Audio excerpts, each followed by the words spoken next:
Woo! Another day of Dungeon Hack. Welcome, welcome.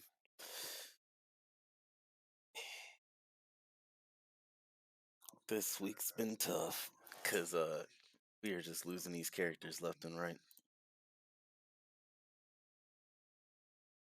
But that's all right. We'll get there. So there's been one major change compared to the other few days. Instead of 18 floors, we are going all the way up to 25 now. Because, you know, madness. All right. So we did agree on doing a cleric mage this time around. Just get a bit more practice and learning since I'm avoiding trying to read the manual that tells you what most things do. Doesn't tell you everything though. But let's get to rolling. Uh, with a cleric mage, you don't really need too high of a stats. We need good wisdom, good intelligence. Would prefer to have max dexterity and a constitution of 16. So we really just need enough points to do that. Strength can be whatever, since we're not going to be using melee weapons all too much. I'm relying on spells and spiritual hammers. The usual when playing a cleric, and I think we just got our stat spread. Alright. Ooh, actually, maybe not. No. This will work. So we'll swap strength and dexterity around.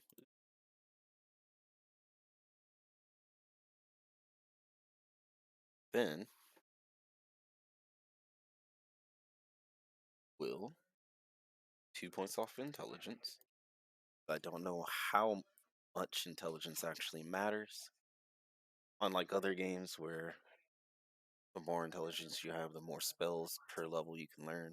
Not a lot of spells in this game to begin with, but we do want those bonus spell slots as much as possible. And as such, until I learn the error of my ways, uh, charisma, as far as I know, is a useless stat. So how many points did I actually just tick off? I think four. One, two, three, four. There we go. Cleric mage, only half health. Boohoo, doesn't matter. Uh, that's a half health. You're not really getting any kind of bonuses in this game. Our HP's pretty low. 11 out of a maximum of 24. A little under half, but doable. Once again, your alignment's pointless.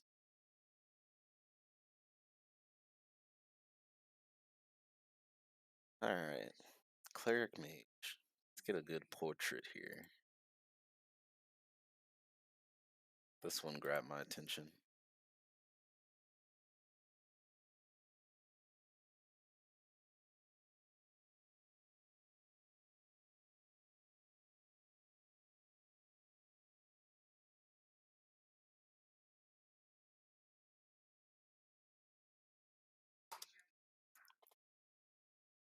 Vilmore, the Cleric Mage. Alright, so just showing what we're going with. Yesterday, Varney came in, said to throw that dungeon depth all the way up, especially if you're going to be playing multi-class characters. Because the more floors you have, just the higher variant enemies you're going to be facing towards the end. They're going to get much more experience per kill, and having those extra floors just means you're going to get extra experience, allowing you to reach those cap levels, which matters when you're playing a spellcaster because Well, that's your spell slots. Food consumption 1 point lower than the usual. Did that for martial classes, for cleric mage or clerics in general. Doesn't really matter. Monster difficulty up 1 point over the moderate settings in the monster amount. So there's going to be more per level, and the further we start to get down into the dungeon, the sooner we're going to start seeing those higher variants. As such, like yesterday, but I think we got to like floor 6 on the fighter cleric mage and then ran into a cockatree that ended the run because I didn't know they could petrify on hits. I learned will not fall to that rookie mistake.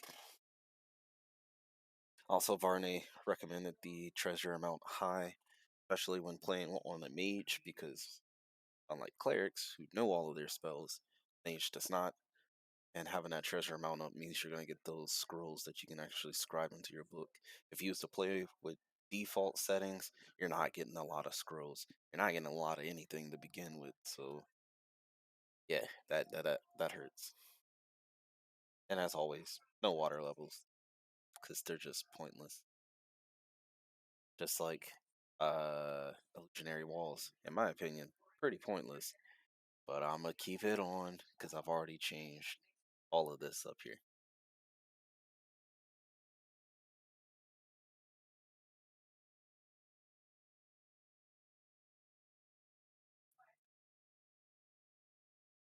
Oh, oh, if you watch the past few, there's really not much that's going to be new when it comes to these runs when starting off. The first floor is pretty much always orcs and hobgoblins, I believe. That's what they are. Standard enemies who like to do that sometimes. There we go. Alright. So, as always, when playing Spellcaster, if you need to swap things around, just do it immediately. Because your food meter doesn't go down when you're only regaining spell slots. Alright, starting with our mage spells. Magic Missiles is good, gives you a distance spell. Burning Hands, kinda high risk, high reward. I mean, you're gonna only hit the block in front of you, but at least you can hit 2 people if 2 are there. But you're putting yourself in the melee when doing that. So I just prefer Magic Missiles for right now. And you always hit Identify, so there's not much you can do there. As far as Cleric goes, there's actually some things we're going to swap around. Always recommend taking Bless and 3 Cure Lights. Uh, when you do level up and you get an extra first level spell, just throw that into Protection from Evil. Get that bonus to your armor class, which we're sitting on a 1, which is very good. And well, you already know what time it is. Get rid of these whole persons, throw your hammer, and since we have a third one, we're gonna do Aid. Aid does the same thing as Blessed, but it gives you temporary HP, but it also has a shorter duration. So I'm gonna take 1, use Aid first, and use Bless if we still got the hammers up. If not, just take a rest. Move on from there.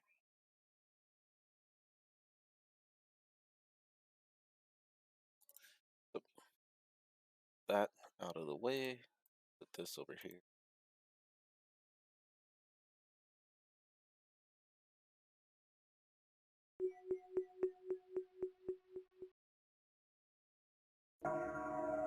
One hammer, 2 hammer.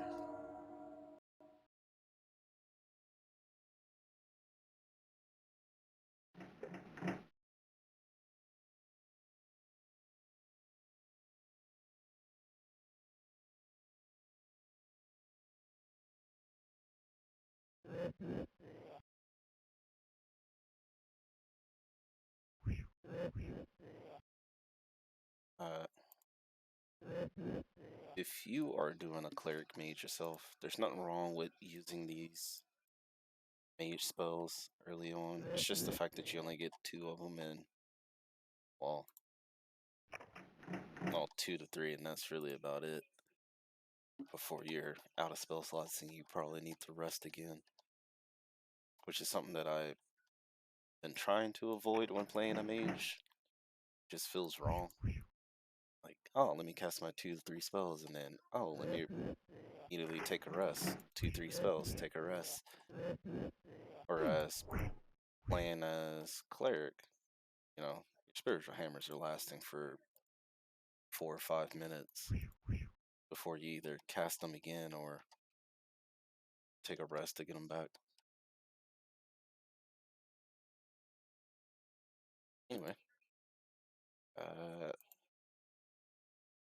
negative plane protection, which I'm told will save us from one hit of level drain from undead enemies. Hey, and a hold monster. Don't know quite exactly what level that is, but definitely is useful for later floors.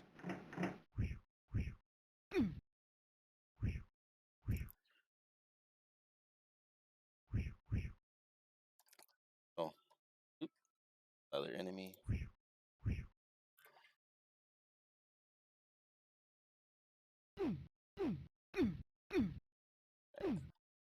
Not gonna look for illusionaries all too often unless there's absolutely nowhere to go. Because really, when there's an illusionary wall, that's all you gotta do is just slam yourself into a wall.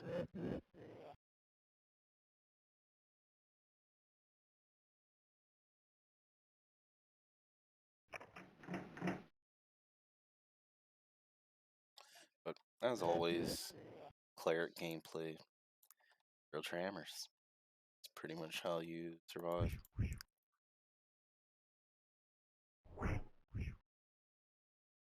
And as you can see, for most enemies, it's a one-hit kill. If it's not a one-hit kill, that other hammer's coming straight to the face. I mean, you still are able to wear armor as a cleric, so you can sit in the pocket, don't ever move, and just face tank everything. But that's how the other class died yesterday. So don't face tank everything. Alright. Spell magic. Parchment paper, that's just gonna give us a tip that we don't need.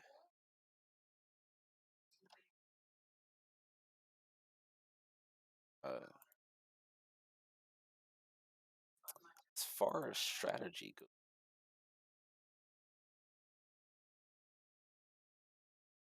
for just a double up, so eight's gone. There's an enemy there, which is fine.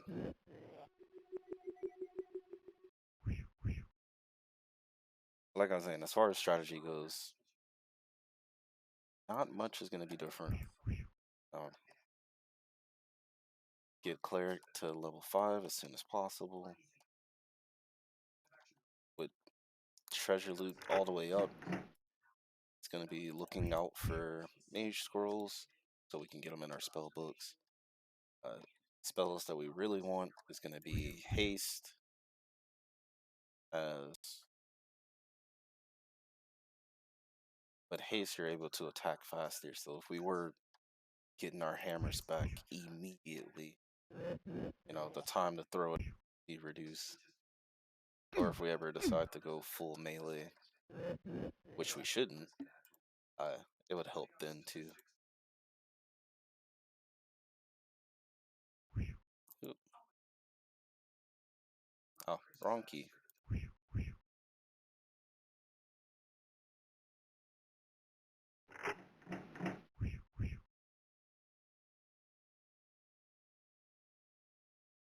And then once we get haste and all of that, other spells to look out for is going to be some hard hitting AoE spells.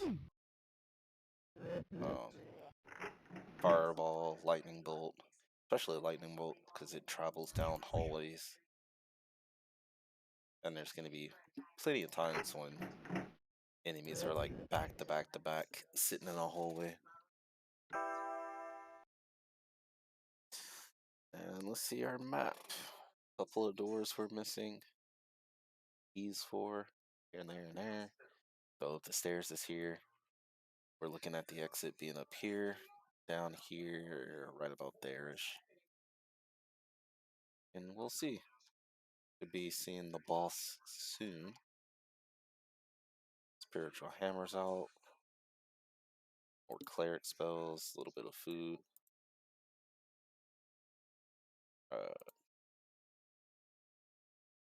and then the other reason why I don't like the mage spells all too often is you have to take your armor off, which puts us at armor class of 6. And there's just like juggling you gotta do.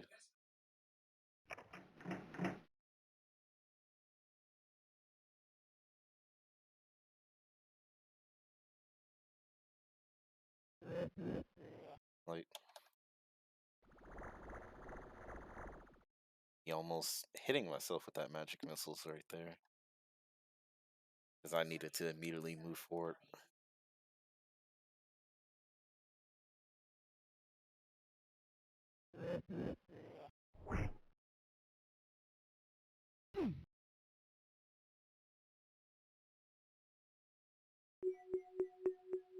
Alright, just gonna back up. Not take the chance. Get these spiritual hammers up.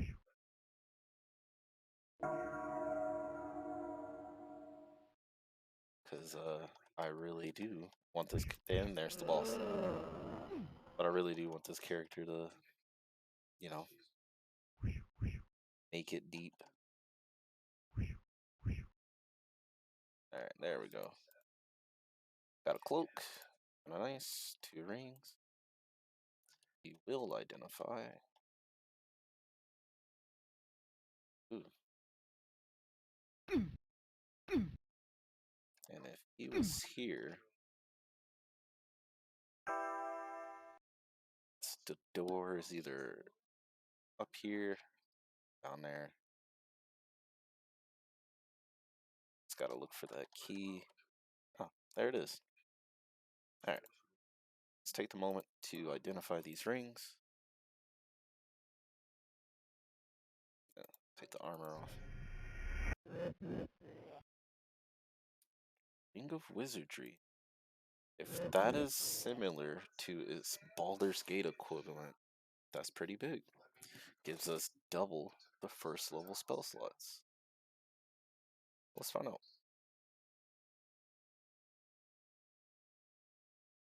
Actually,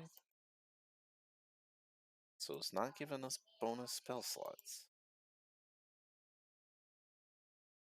Hmm.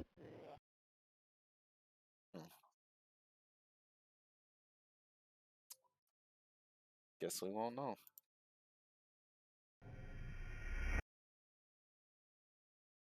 And a ring of feather falling.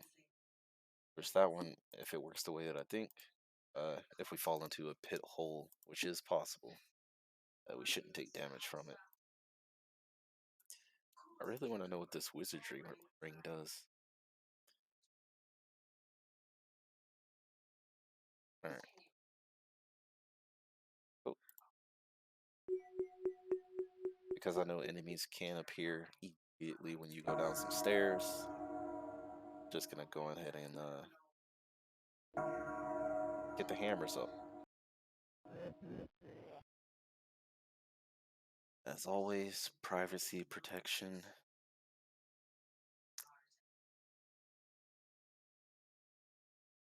Let's see, page 51. Goblin.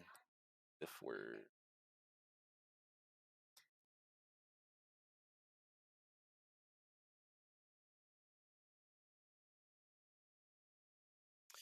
And we got bonus experience as always when you travel down to a new floor. So cleric just gain a level.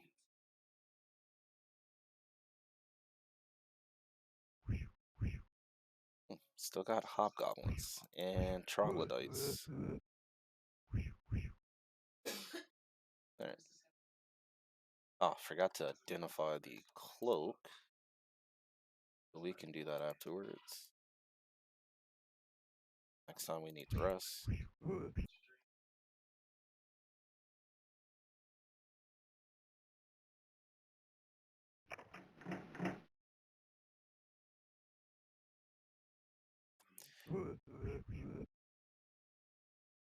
Uh, so with troglodytes and hobgoblins, there's really nothing to worry about on this floor.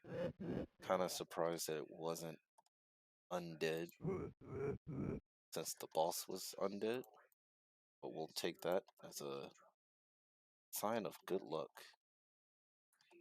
for this character run. Reason we don't have to worry about them is only the troglodyte can really harm you, but not with the setup that we have.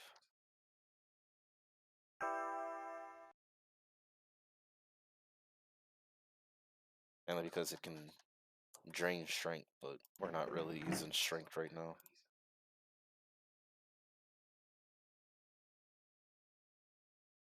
Wait a minute.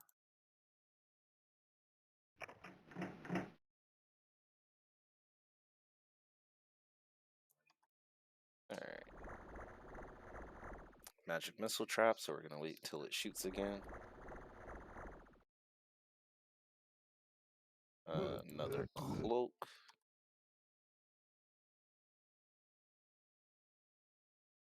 One thing that I think is kind of cool, though, is the fact that the game gives personal loot based off of what class you're playing.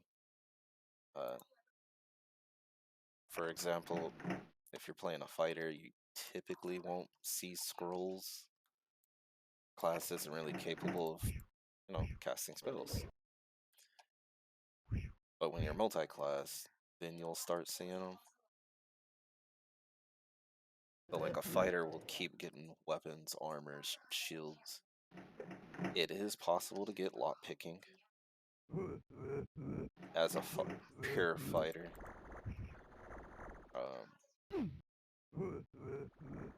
Those are the things you're gonna get.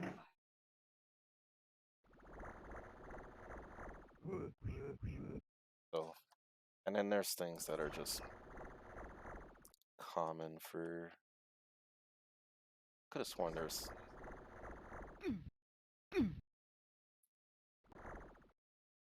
a trap shooting, but I don't know where it's coming from.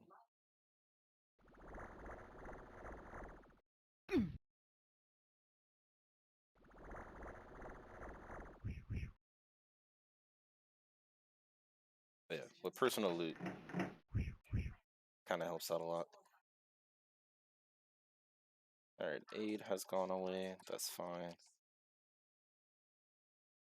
Go ahead, throw bless up. Keep our attack bonuses good.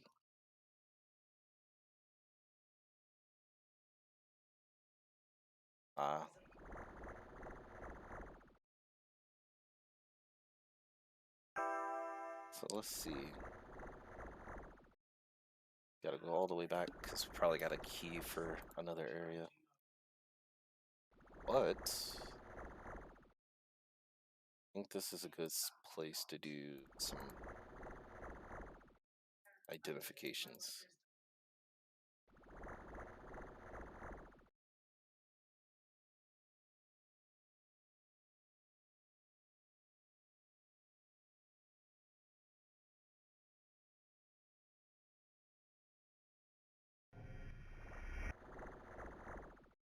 I'm gonna go for dormant.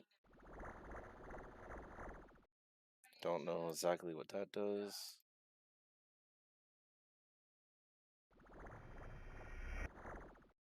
Local protection.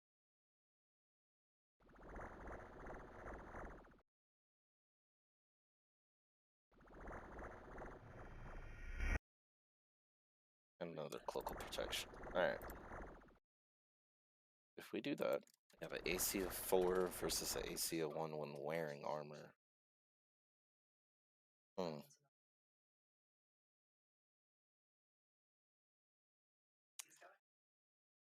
I'ma try it, even though it might be against my better judgment to do so. I just don't.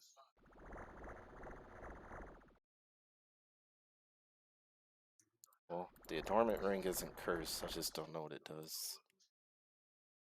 Maybe it boosts stats.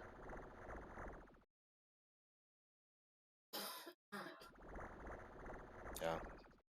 Oh, we'll just leave it be, since it doesn't look like it's doing so.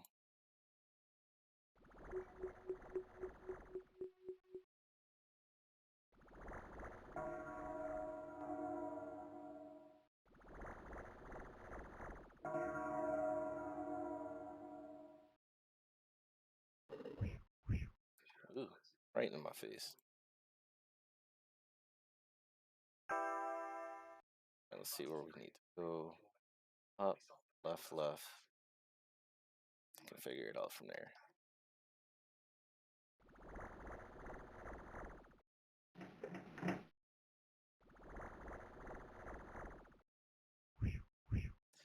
So, gonna need to be a little bit more careful since we're purposely lowering our AC for the easement of casting spells when need be.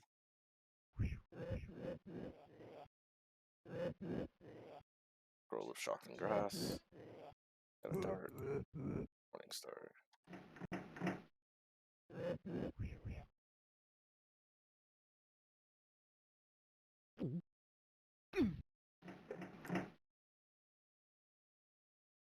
And I need about 6,000 more XP to get level 3. Ooh. Or not level 3. Third level cleric spells. Get those sweet, sweet protection spells. Create food and water. Magical vestments.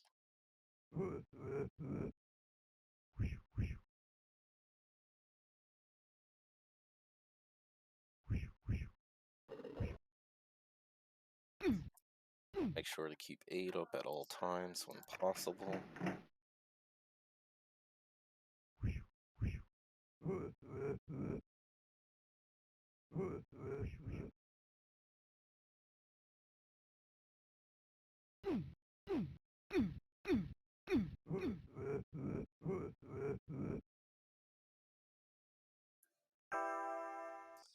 Alright.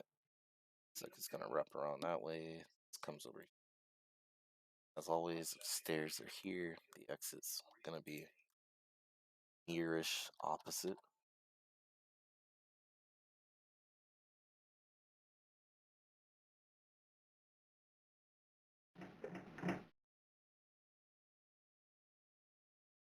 Still keeping an eye out for mage spells.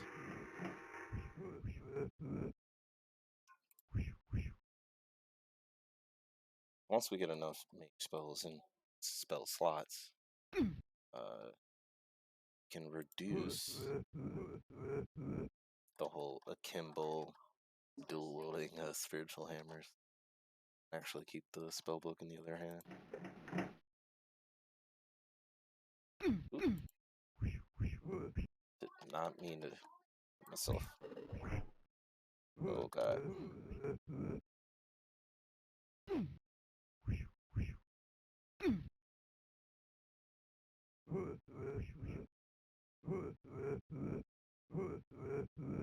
Alright, a little bit weird.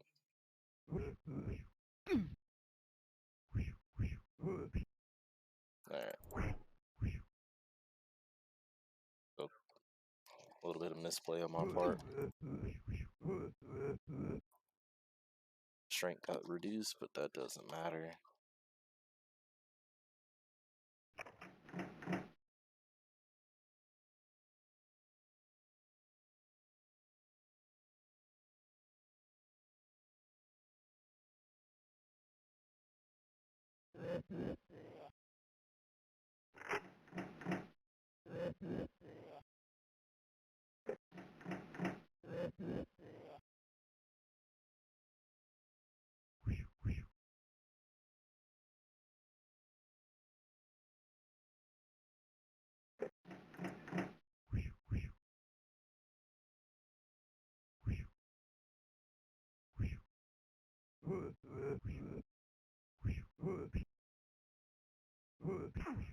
I shouldn't have just stood there and taken that. Don't know what I'm thinking.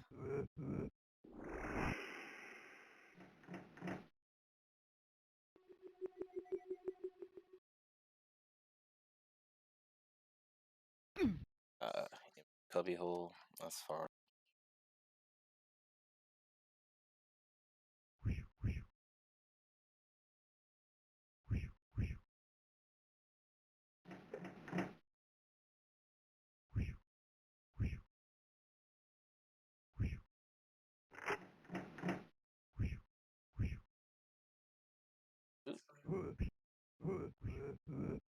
Alright, there we go.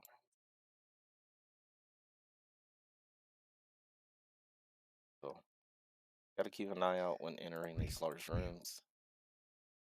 Because you can't, see everything at first. Or the amount of enemies that are in there.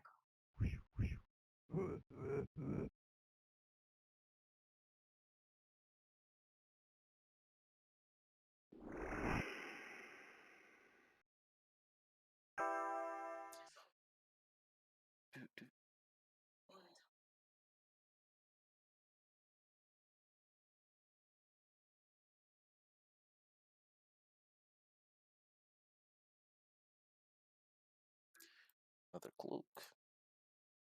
Morning star. Another ring of wizardry. Detect invisibility. Just kind of ominous if enemies can't go invisible. Oh, wow.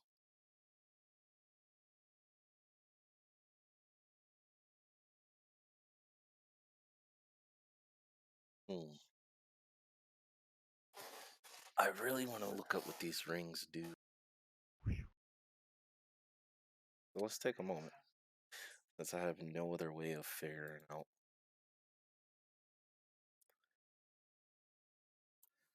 Just due to like there's a lack of information sometimes.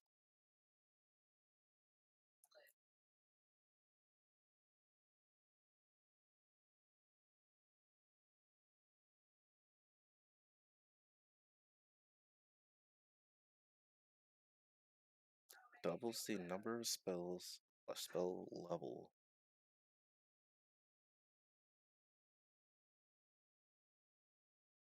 Note, all rings of wizardry appear to increase 5th level spell slot.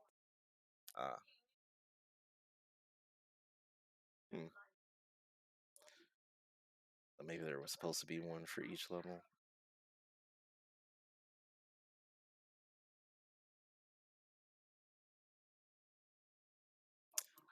Uh, that's what it does. I'm not gonna wear it at the moment. Just we don't got 5th level spell slots. Also, adornment does nothing. It's the same as the potion of agua regalia. It's just water. Or in this case, it's just a normal.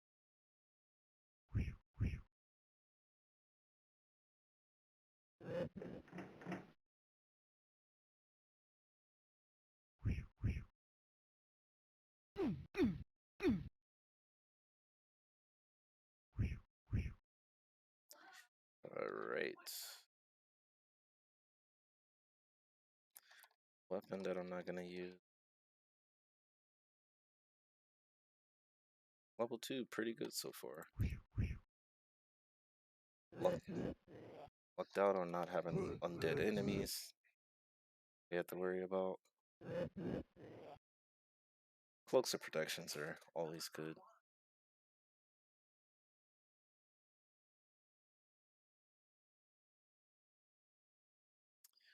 Though no good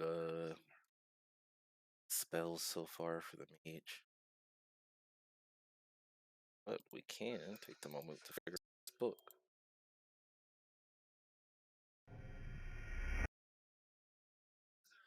Book of Exalted Deeds. And don't know. Hey, a point of wisdom putting us at 19, but it also gave us experience. putting us at 5th level cleric. A lot of experience. Wow.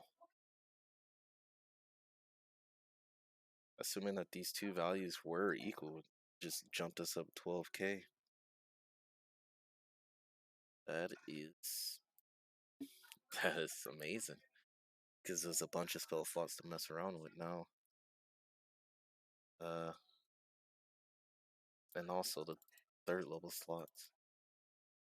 And that extra wisdom giving us so much more bonus. There. Now being 2 out of 6. Protection from evil.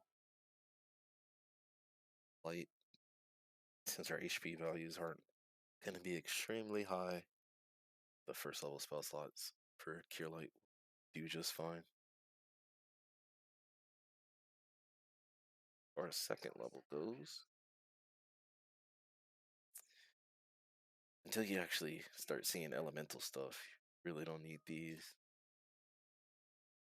3rd level and lower, you're going to start facing more monsters, so Hold Person's kind of eh. Honestly, I think another aid, another Spiritual Hammer. That last one is just so you can have the Spiritual Hammer in one hand, spell book in the other, and just go like that until we run out of mage spell slots and then take a rest. Our 3rd level spell slots go. Uh, 1 negative plane protection, just in case. And then, other than that, remove paralysis. I think these two are the best case scenario. If you're having undead enemies as part of your settings, a lot of them can paralyze. Negative plane is for the level drain protection. And there's other enemies that can paralyze that's not undead too. And since we can identify, we really don't need to worry about curses all too much. And, create food and water as needed.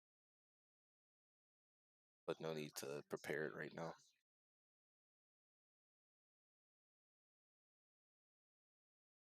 Alright. What a great find that was.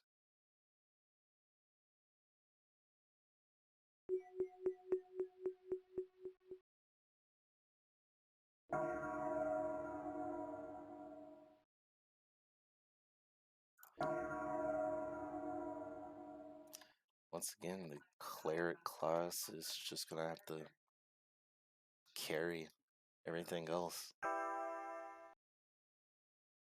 Alright, really need to find this exit.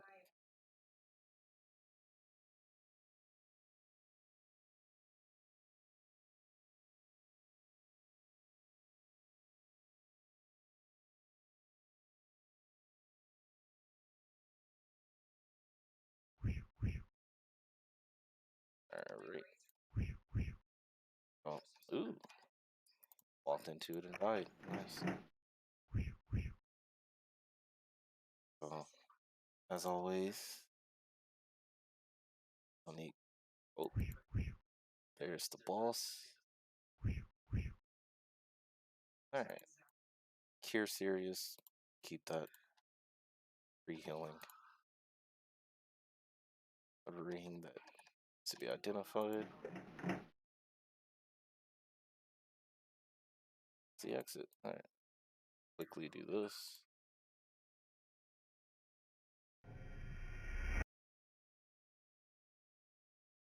Ring of Invisibility. That is good to micromanage. Makes you invisible, though you can still be heard, which just means sometimes you're able to sneak past enemies in a pinch. Though, wait, what was that? What is that?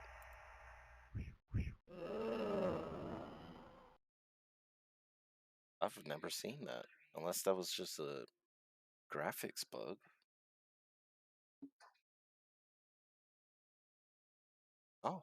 A shadow. Hmm. Well, hopefully we don't get hit by that soon. Oh, uh, Mage leveled up to 4. Make sure they get these spell slots. Now they identify. Not much you can do there. Get some better spells. So if we're gonna be facing shades, ugh, don't know what they do on hit, if anything.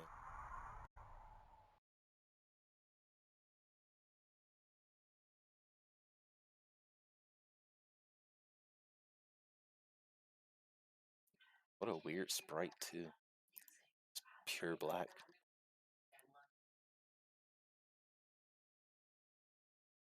Alright. Hallway full of keys, left and right. Go ahead and start eating rations, get them out of my inventory. Space.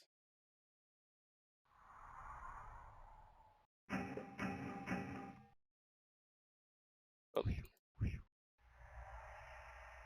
Alright. So it hit, but it didn't do anything.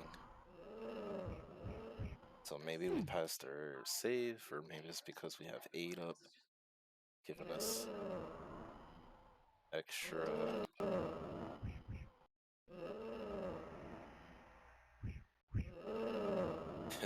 giving us some sort of barrier.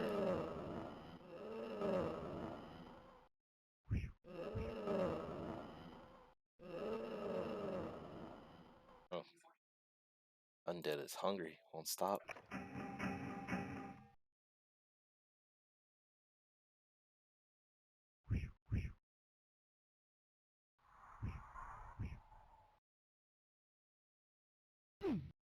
Don't want to pick up those coins because we just have plenty of other ways to heal ourselves. Yeah, running every single key there is.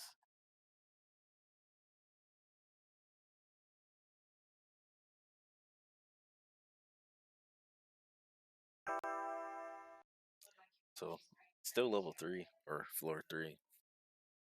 You know, we are facing shades. I doubt they're giving that much XP. Just have to keep track. 11,240 on the mage. See what the next kill gives us.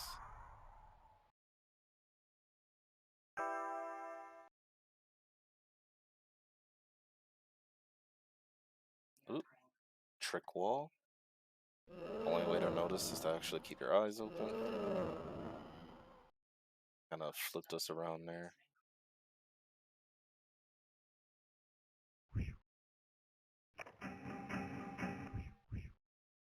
Yeah. 240 to 345. That's what the rights are worth. Or ghouls, not rights. Restoration. Cleric scrolls. Typically not gonna bother picking them up unless they're healing.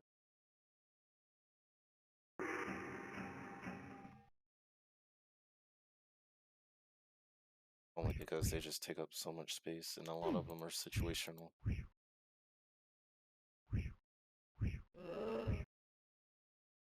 But I kind of noticed they tend to have a higher priority of dropping compared to the mage spells. That would be the one benefit of just playing a pure mage with max loot on. All scrolls would just be mage related.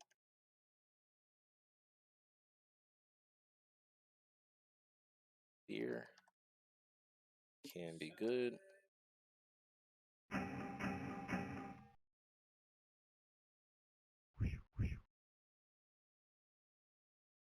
Alright, aid's gone. That's fine.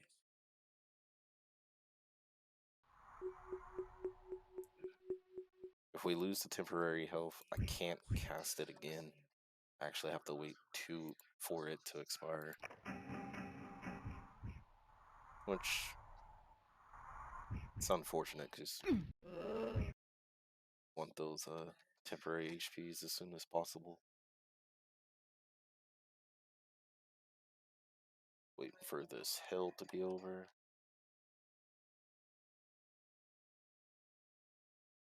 He must have died on a return hammer.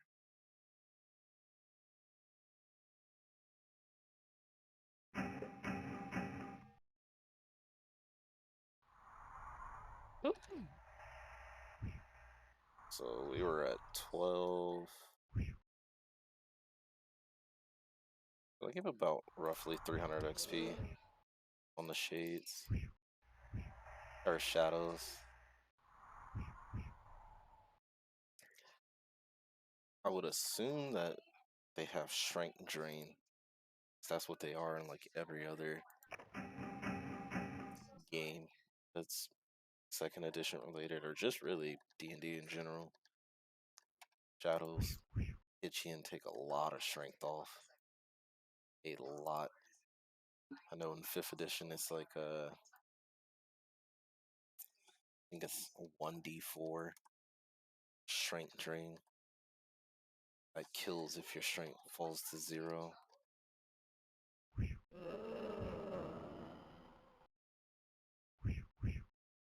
And some variants, if you hit the shade drops you to 0 like that, it just creates another one. Keep saying shade. It's just probably stop the shadows.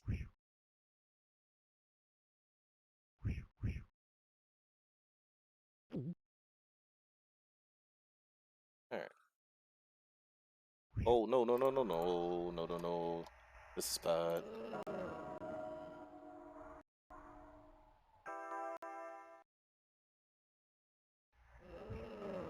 Okay. Hammer. What a poor time for the hammer to expire. Hence why gotta keep 8 up as much as possible.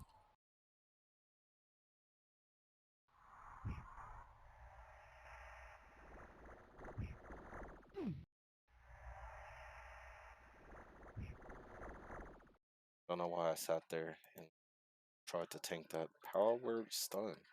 Nice. More potions. I need to do inventory management here. Alright.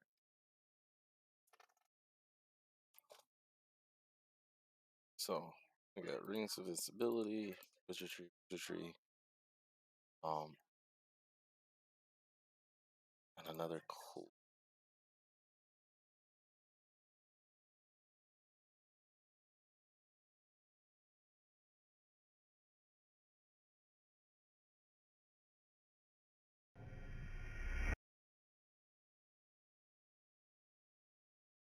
That's one taken. I think that's cursed.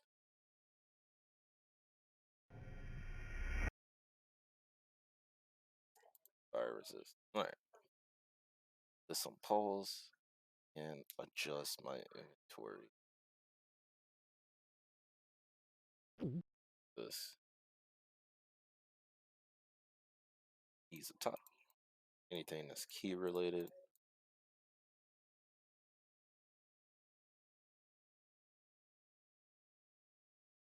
Potion on my 3rd inventory slot. Oh, probably something I never talked about was inventory wise. You only got 3 pages. So every so often I have to stop and make sure I'm not loading myself up too much. I'll keep 1 ring of wizardry. Put the invisibility ring on. The other reason why I said you have to micromanage it is because you're invisible now, but if you attack, you're visible. And you'll stay visible, so you have to take the ring off and put it back on. Like, quickly like that. Just pick it up, put it back, you're good. Alright. Think cast oh, casting spells keep you good.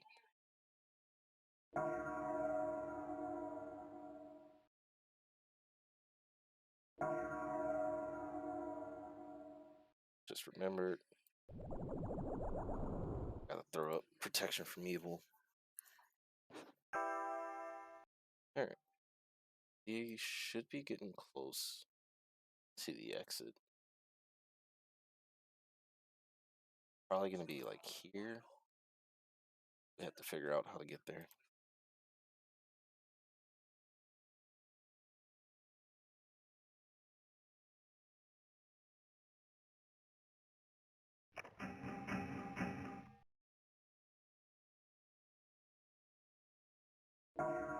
Up, and I did it again. I forgot to remove.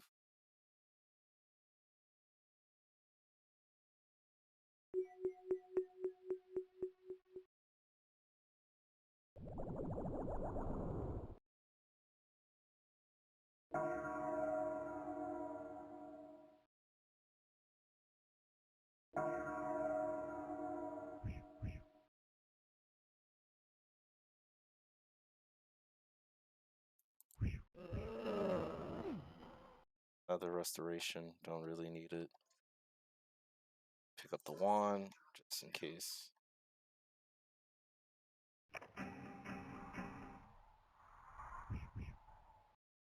Could be very useful. Could be like a wand of smiting, which would count as a pretty great weapon, to be honest. And it was charge based.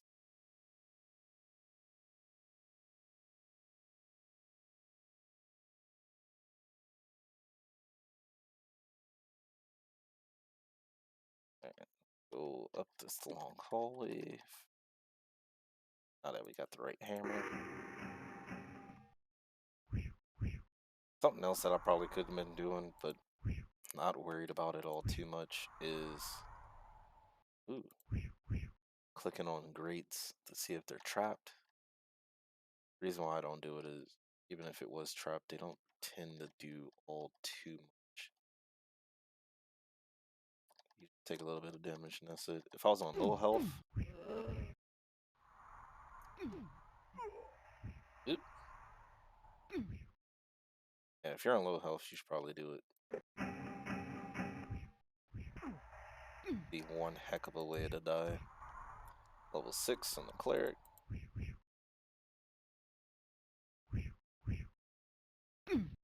And the shades just keep on rolling out. Shadows, not shades. Might have been playing either pillars or no, because in pillars they're phantoms and they might be shades in Pillars of Eternity.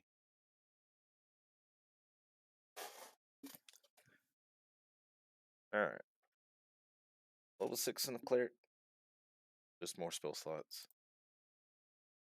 For third level. Take whatever you want.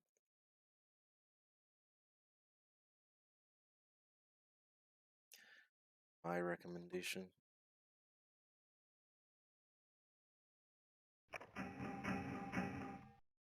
Alright. That was not where the door was. There's. He's ready for it.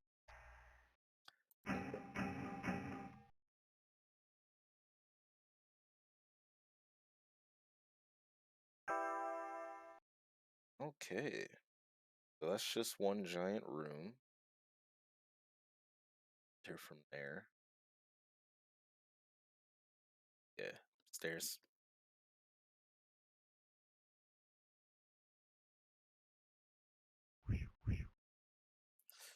Thinking, well, I probably shouldn't think this way. This character's gonna do fine, but get more practice on non-cleric cheese. 'Cause this is pretty dang cheesy. I mean, it's easier playing a class that can heal itself and can just has amazing spell. But to get more practice, thinking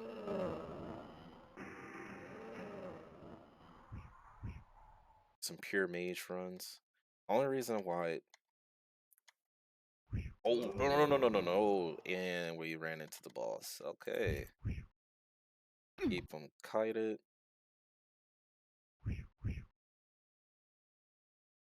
He's the one where he can level drain you. That takes spell slots away that we don't want. Ooh, and we got haste. Just gonna help out so we get 2k more experience. Start throwing up haste. Don't remember what the duration is though.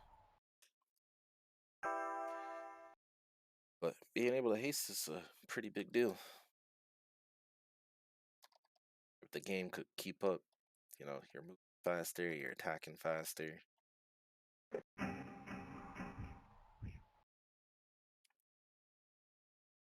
But yeah, next character, definitely going to be a pure mage. I was going to say, I don't care how cheesy it feels, but I'm going to cast spell slot, burn through them all, and just rest immediately to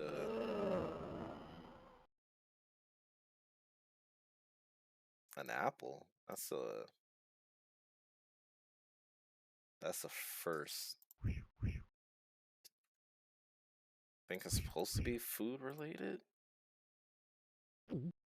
Yeah, it's still a lower tier one. Protection from paralyzation. Just different from the cleric one. Cleric just removes it. Mages can actually protect from it.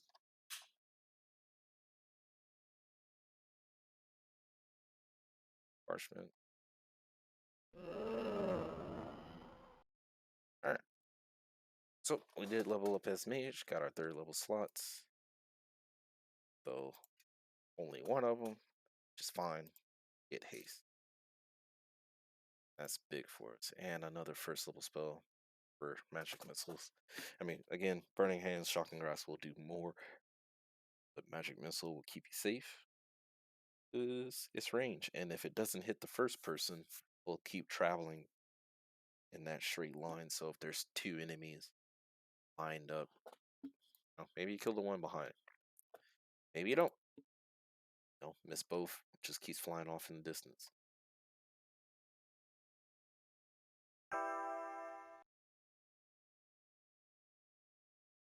Right. We are going to find where this stairs is. Look at our spells in entirety. Figure out the game.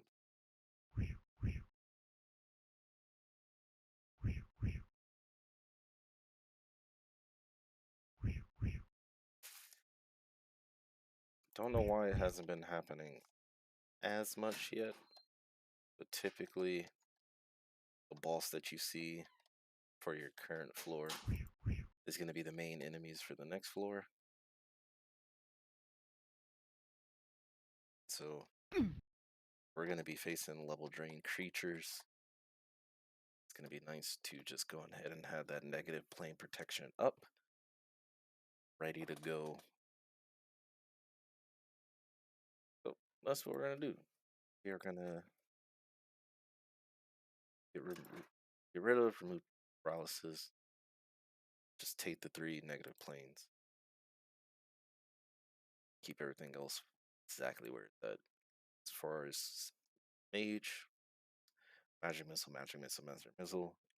Safe, want to be ranged. Keep the identify, because the rest of these are situational. Maybe you want more protection. Cool. Try not to get hit. Alright. Let's figure out what these wands do. Rest, and we'll move on to the next. Wand of Lightning. Alright.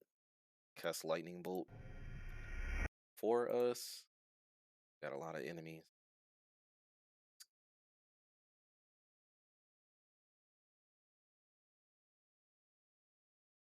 especially hard hitting enemies or enemies with a lot of hit points. Just if we feel like the spiritual hammer's not keeping up, which it should, it's spiritual hammer. I mean, it's the best spell there is. Uh, but if for whatever reason can't manage to like get a hit, get a hit, get a hit, I'm getting annoyed. I could just slap on this wand and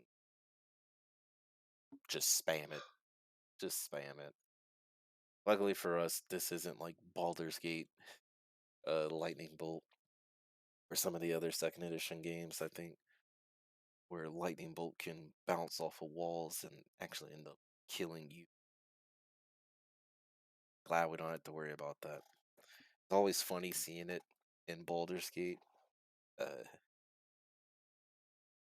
because sometimes enemies will do it, and I'm sure the developers knew what they were doing, but it's just funny. There's a place in the first game where if you unlock a locked door or break in, uh,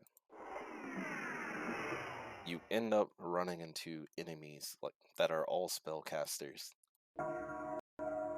and each one will have a different way of fighting. But one of them will cast lightning bolt, and you're inside of a house, mind you, so it's not a lot of space to begin with. And so when it happened to me, luckily I only sent my main character in there, and I had a lightning resist up to about 60% lightning resist. And so I forced my way in because I didn't have anyone that could pick locks. I'll bust open the door, had high strength, walked in there with the main character only, just in case. I mean, I've learned from Baldur's Gate, send one person first, because if you send all six of your people or your whole party in there, they get scattered to the wind and they're all in different, like, odd place positions. And so, yeah, walked in, there's like five mages in there. They immediately want to attack you because they're like bounty hunter mages and they're looking for your character. And when it comes to Baldur's Gate, at least in the first game, typically mages will throw up a defensive spell like mirror image, armor, whatever, typically like mirror image, and then they'll cast a control spell, which was typically fear, confusion, or charm. But it's typically fear or horror. Didn't have to worry about that because my main character is a berserker. So throw up berserking rage, cool. Don't have to worry about fear or charms. And then they'll do all of their offensive spells. And so one of them did the lightning bolt, and it starts bouncing off all of the walls because you're inside. And he just ends up killing his whole allies.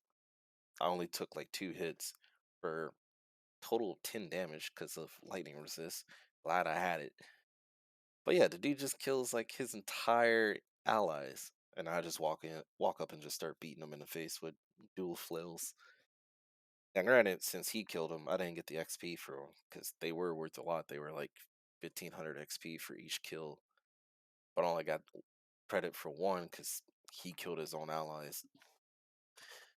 So yeah, if you ever plan on playing Baldur's Gate and you want to use Lightning Bolt, totally do it. Just know that it can bounce off of surfaces, ruin your day. What is that? What is that?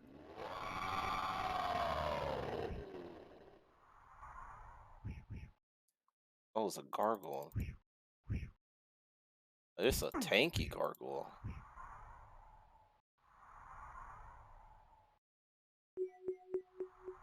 Oh, what is that?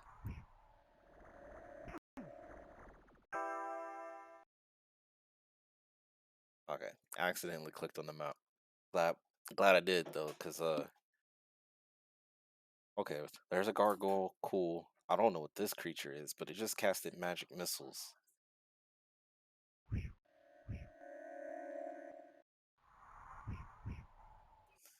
All right, we're good. Look like they didn't have a lot of HP. Shade was it? I've been saying shades this entire time, and there they are. Hmm. That's the first time I've seen an enemy cast a spell, by the way. I know there's an option for it in the difficulty, but that was the first time. That is. It's actually pretty cool. Oh, I already forgot what I named this character. I think it was Fillmore. Alright, let's heal ourselves up. So we lost the aid.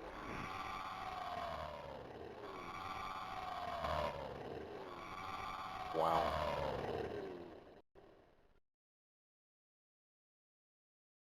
A weird sensation just went up my spine. So we are in the magical area.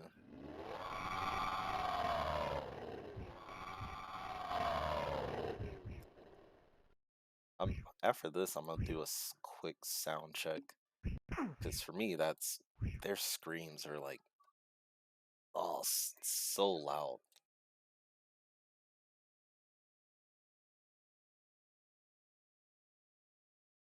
It was like blinding loud or deafening loud.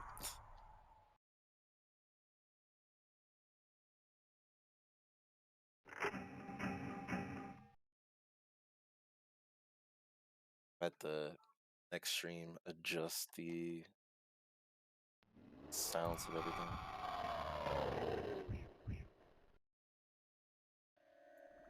Okay, so it's not too loud for you guys. Ooh.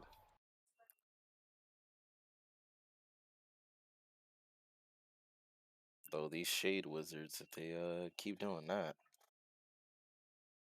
I will definitely. And magic missiles hitting for 6-8, 6 to 8. Not bad, but I ain't got a lot of HP to begin with.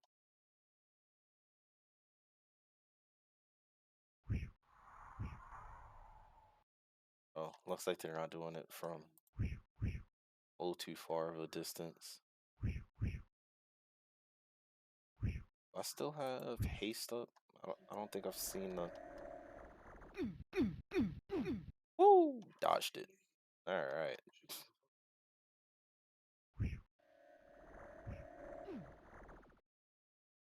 Hey, dodged that one too. And level 6 on the mage. Looks like we're gaining XP really fast because that monster difficulty jumped up immensely. That's another haste. Probably more second level. Ah, no.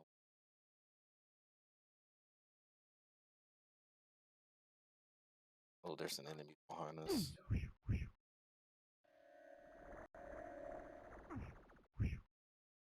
7th level only cleric.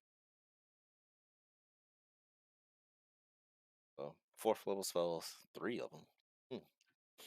All right. Blessed Warmth gives fire resistance, I believe. Or no, I think that's cold resistance.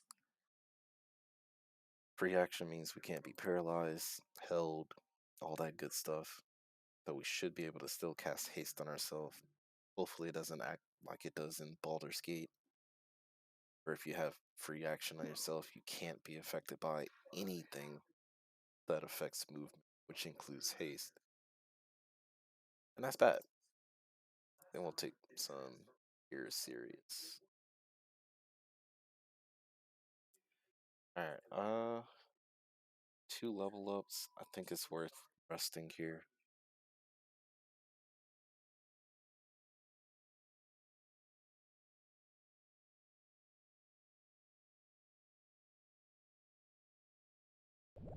Protection from evil.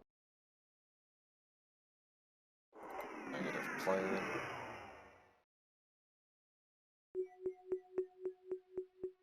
Aid followed by 2 spiritual hammers.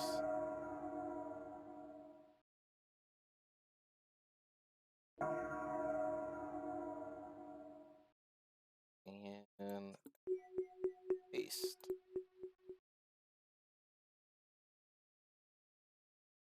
Actually, oh, I did not mean to hit rest. I wanted this seat. I forgot what I did for. All right, let's do that again.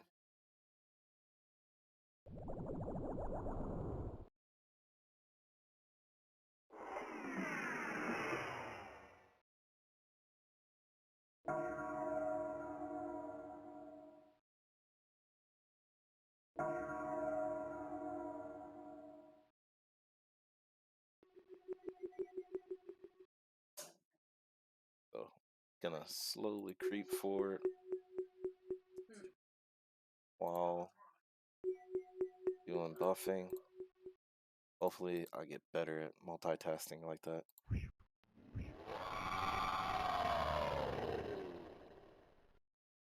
Oh yeah, that haste is a noticeable difference. Where before, the moment I got my hammers back, it was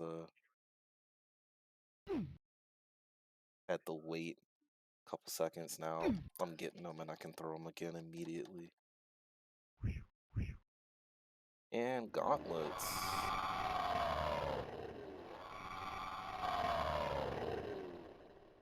Lower in gauntlets, so put me at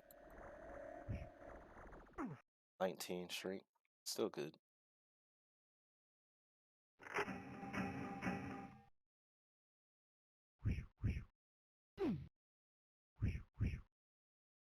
Oh yeah, that haste is so good.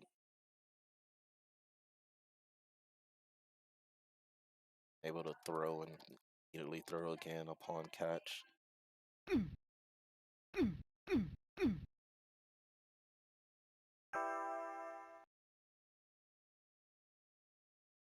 Alright, gotta go all the way back.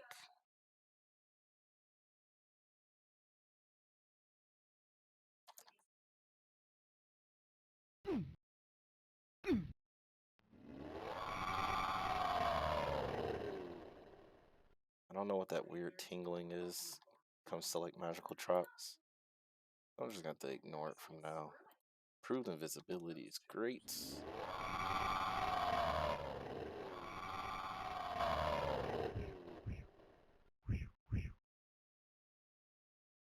Yeah, it's much noticeable now. Like before he's even able to turn, I've already thrown like 4 hammers.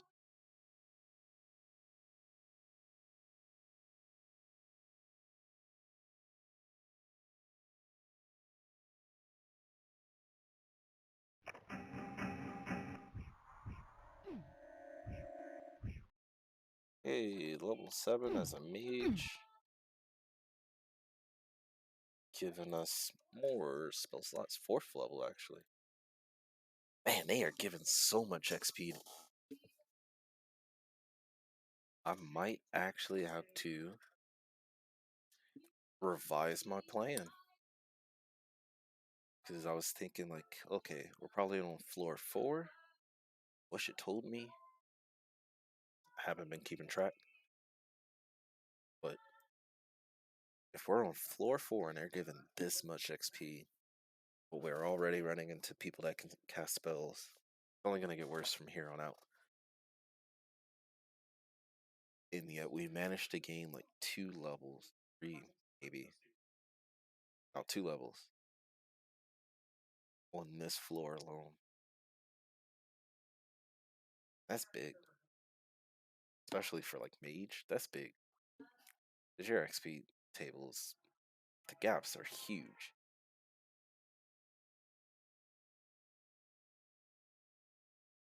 Alright, improved invisibility.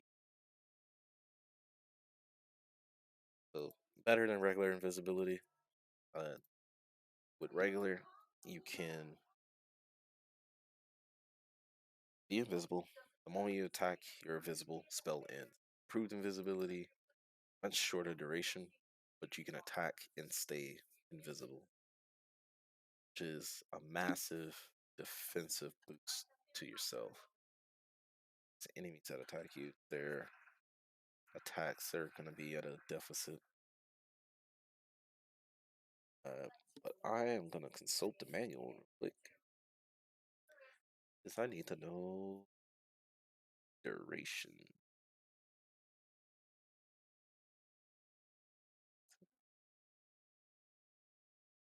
Alright. Root invisibility, duration short. Probably 2-3 minutes, maybe, if that. Alright. While we're here, I need to look and see. Get to level 9, we get 5th level spells for the cleric. And the one I'm looking for is going to be invisibility to undead. So the moment you attack an undead creature, it's going to drop. So maybe how invisibility undead's first level spell.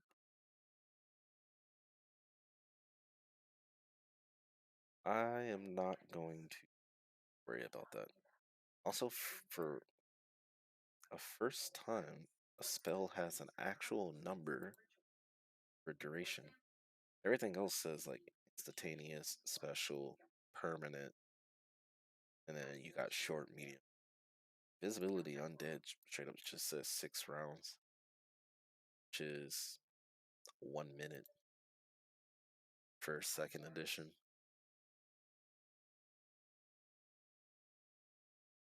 Alright. I want to make sure I know what spells I have.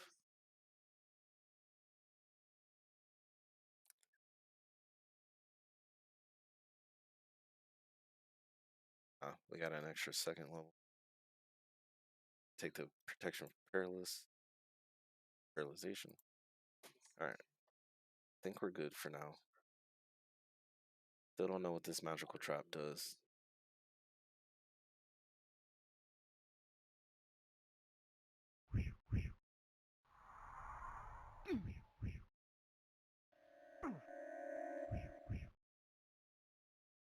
Man, the sprite on those shade mages are actually pretty cool. Pretty scary, though. Looking them dead in their face like that.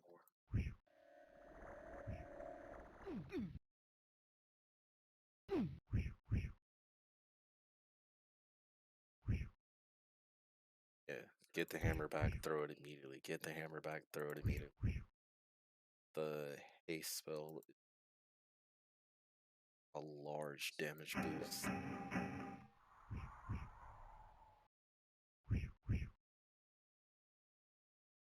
Especially when kill enemies in the middle of their attack animation. Completely cancel out their attacks.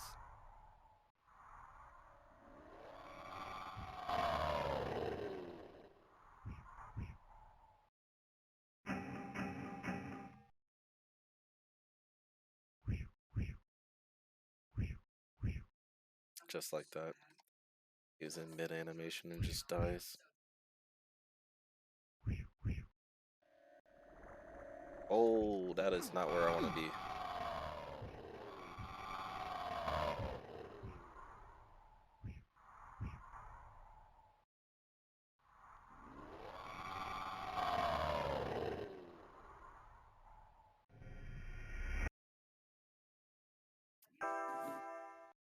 Yeah. Double gargoyle, shade, hit for 8 and then 11.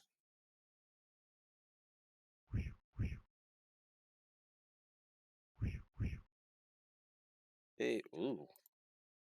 Another level up for mage. We are zooming right now.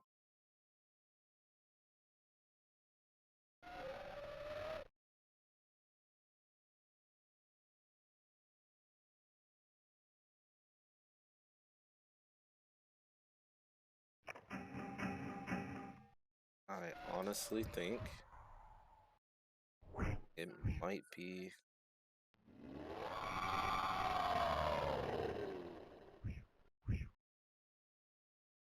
Yeah, and then level 8. Alright. That's gonna have to just be the plan. If we can keep dodging spells, keep the gargoyles away, not do that.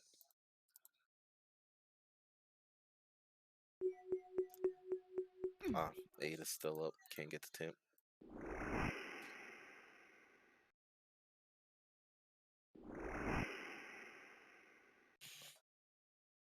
Because with this amount of XP they're giving us, which I haven't really looked at the exact numbers, theoretically we could stay here all the way up to like level 13 and plus is a lot.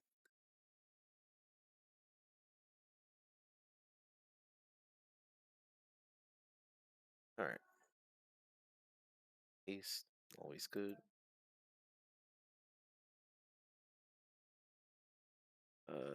Another improved invisibility.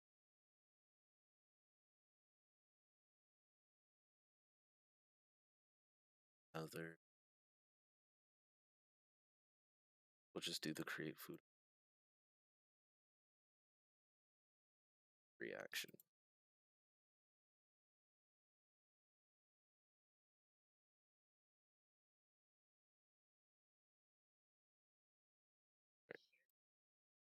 Now's a good time to rest.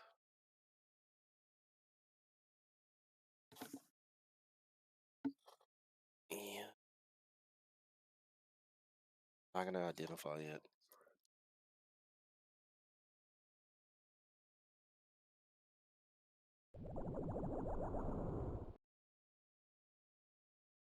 Reaction.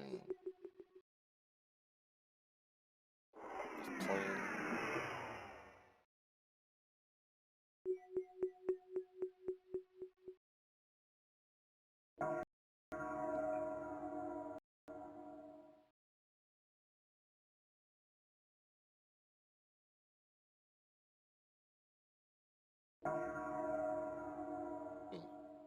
Kind of weird. Game froze and then completely forgot that I was casting a spell.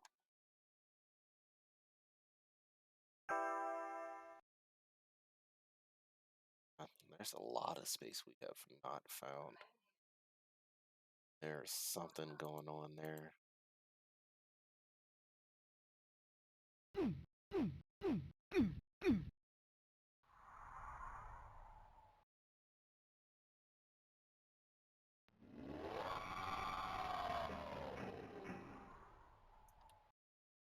Keep spacing out gargoyles.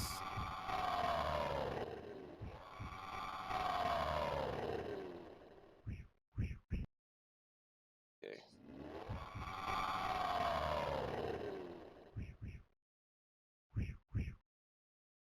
Eventually, one of our third level spell slots will be for magical vestments, since it will give us a better boost. Ah, I have to dodge that.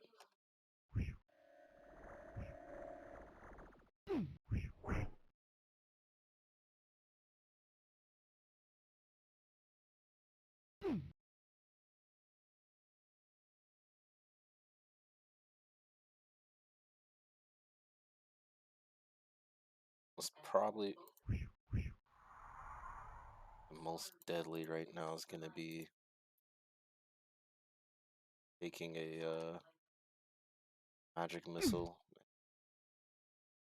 Too many magic missiles straight to the face.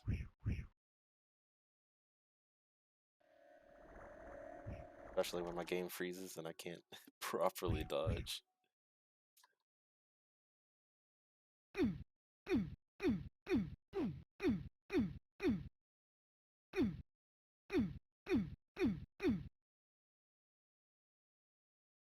Alright. So there is a massive illusionary wall somewhere.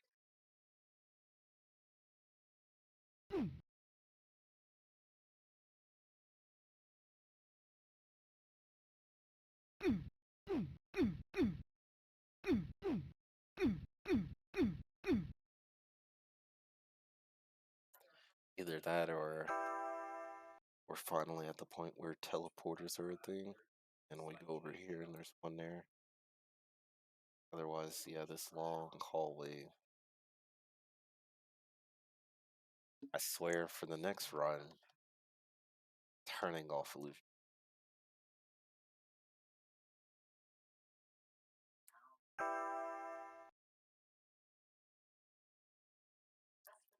They're a cool idea, but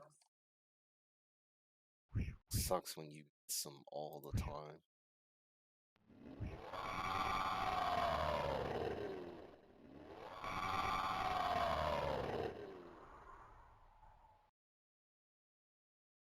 Especially when there's like magical traps going on. You're having to backtrack through them all.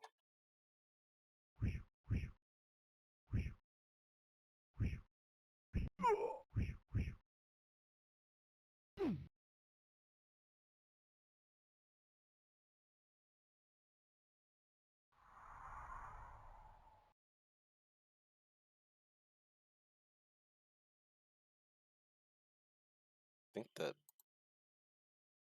tingling spot was taking up all of our food.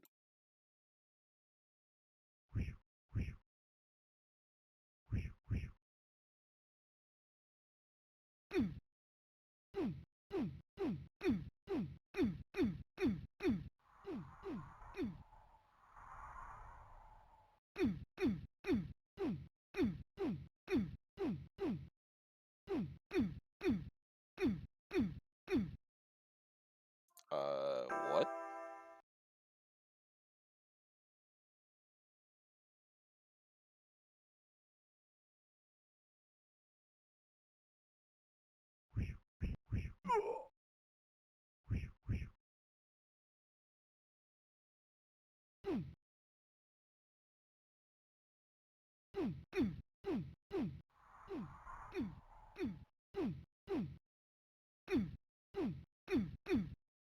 What?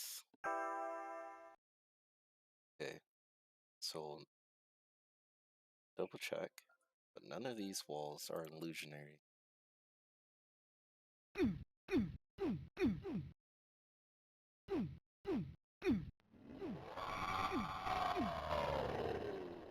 As funny as I can still.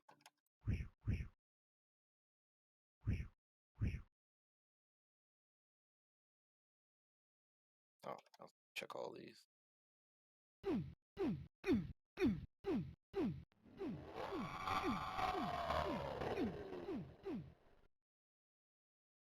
Which means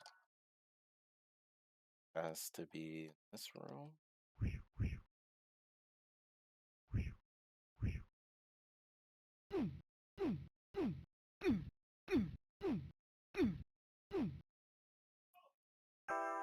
Okay, not in that room. Probably in this hallway. And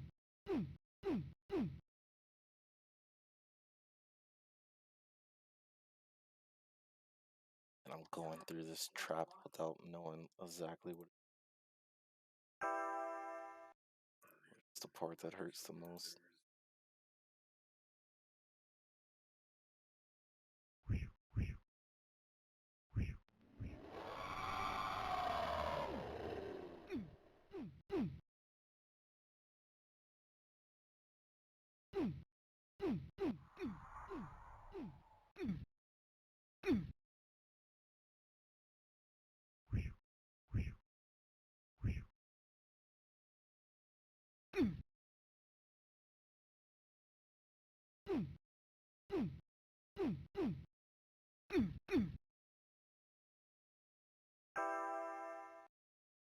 Alright.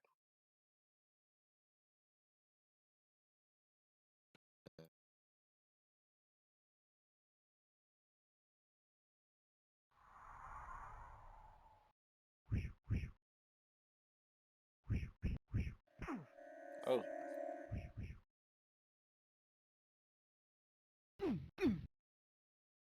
there we go.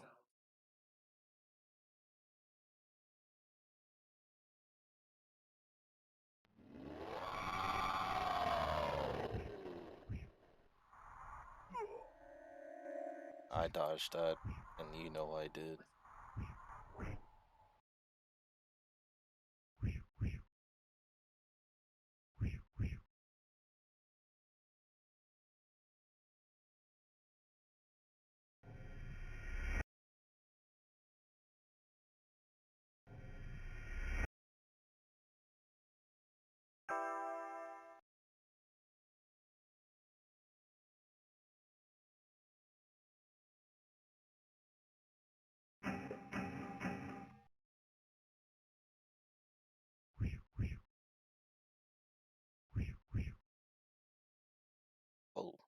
It's like I blink and I just don't see it. Level 9 on the mage. My cleric is still level 8. And I'm 100% sure clerics are always faster than mages. Level 8 to 9, 225.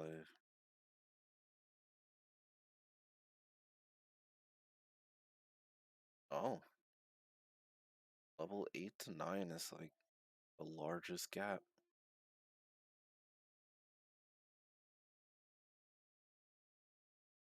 Oh yeah, their mid-levels gaps are huge. From 8, level 8 was 110,000, level 9 is 225,000, level 10, 450,000.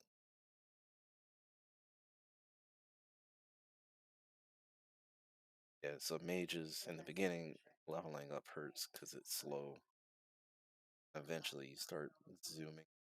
Looks like question mark.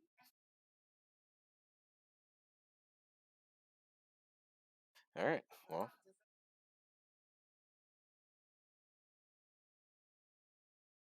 got a long way to go for cleric to get its next level. Mage, 5th level, 4th level. One of the levels, 5th levels. There it is. Old monster, not the best spell to get, especially looking at the selection of spells. Possibly could have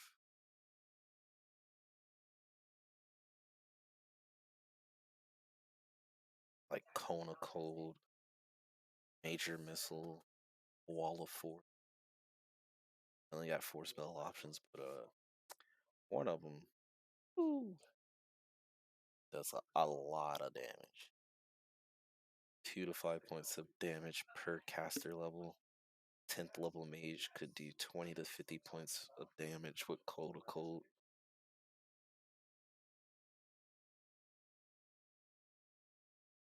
The Wall of Force would also be nice.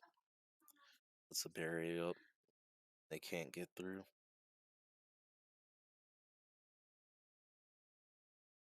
And the only way to dispel the force is to either walk through it or I cast Disintegrate on the dang. Barrier which stops monsters and spells from passing.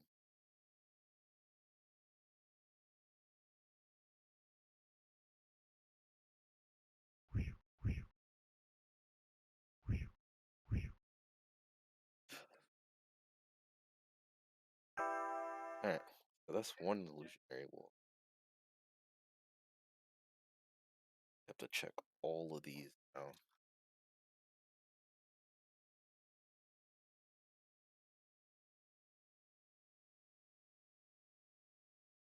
Oh, start slamming my face in the walls again.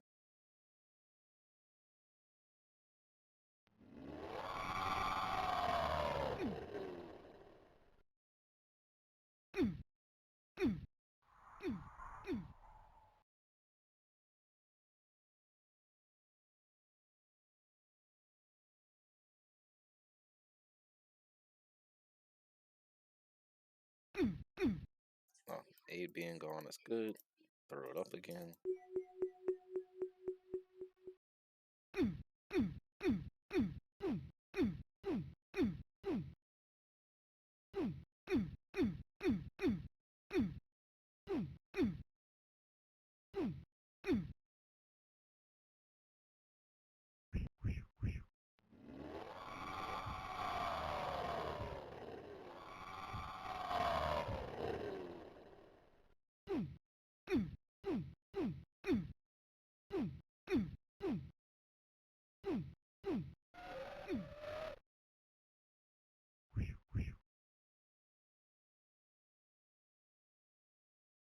Oh, found one of them.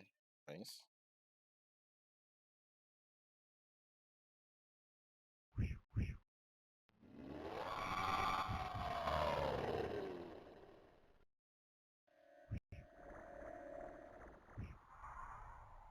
Alright, Somehow managed to dodge the magic missiles. Good.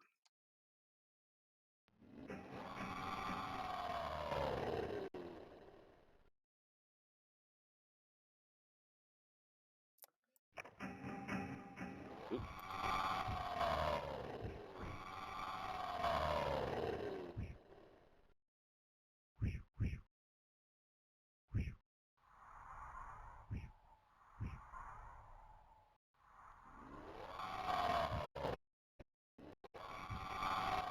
Just gonna keep launching the hammers. They'll hit something.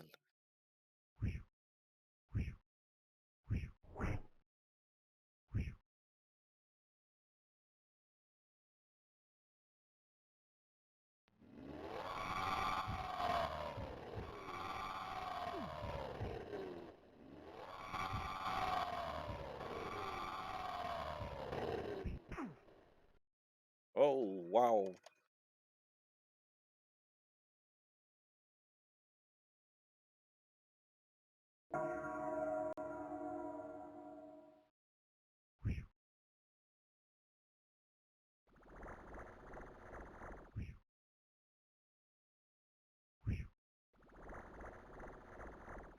Alright. What an odd moment for that to happen. Once again, Spiritual Hammer's starting to Acid Storm. Don't know what level that is, but that sounds fucking cool. Okay, we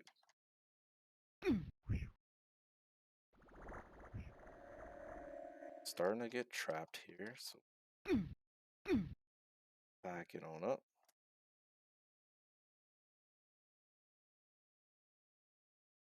Kind of sketchy moment, but pull through.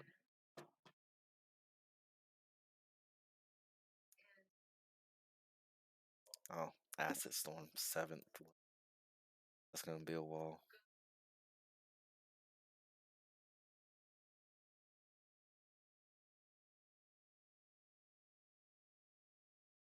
Alright.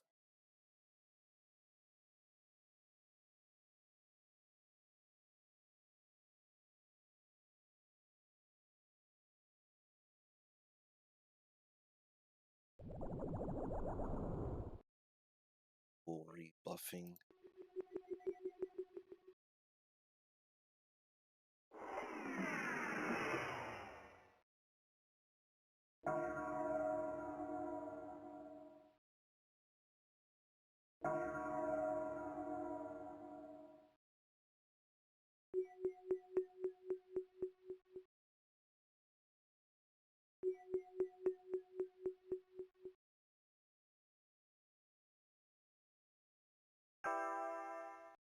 I did not click the open my map, but okay.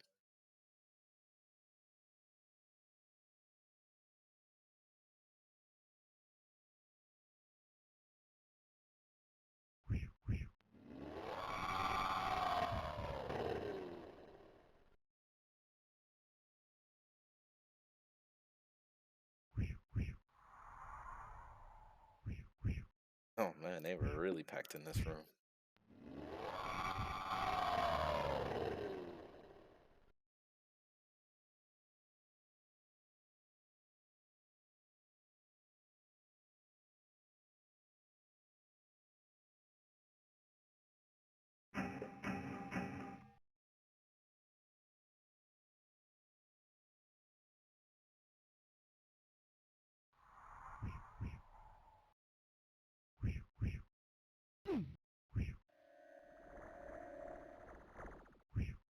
Got the dodge.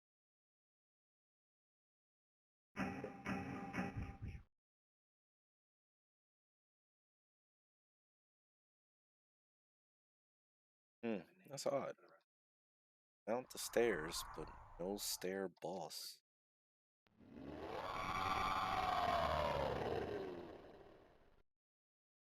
Should always nearby. Well, I'd like to find them because sweet, sweet loot, but at the same time, might choose to move on. Alright, let's see.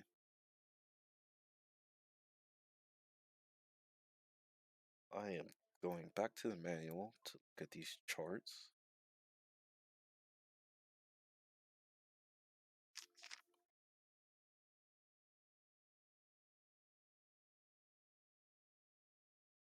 $225 and two the respective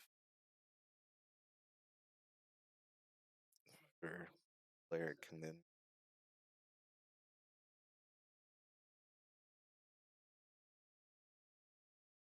yeah,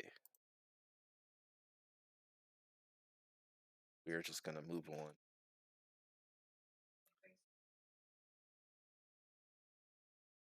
Cause there is just so much we haven't explored. We having to go all the way back over here and down and around.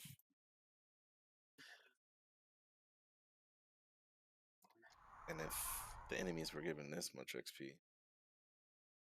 let's see. Let's see what the next floor is gonna be like.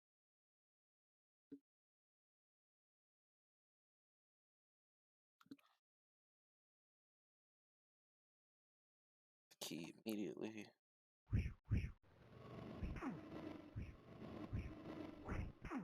Ooh. Okay, so we got Zills. Nothing to worry about. They can attack super fast, but that's about it.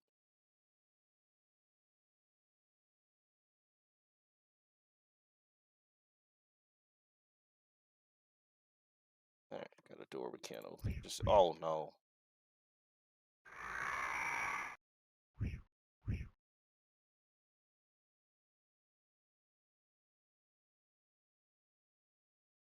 Protection for paralyzation is probably not going to help me. And then there's another one right in my face as I paused it. The run killer has appeared.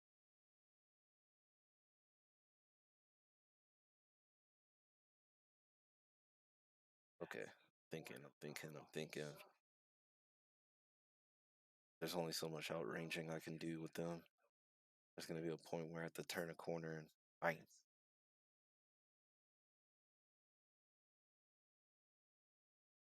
Protection for paralysis not going to save us from petrification.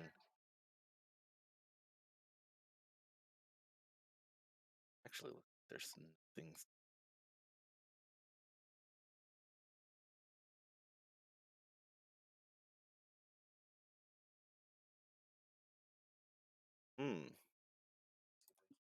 All right, 3, 2.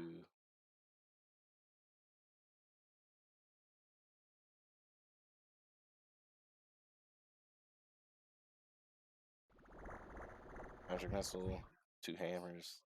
Cool.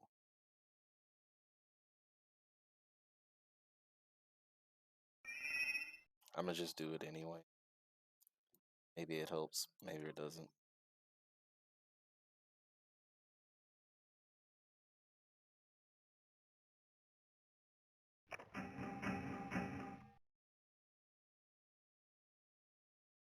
Cockatrices and teleporting levels. Yep. And now I don't want to take that teleporter. Old boy ran into it. Which means he's wherever he's at. So we might get unlucky and have to actually take it.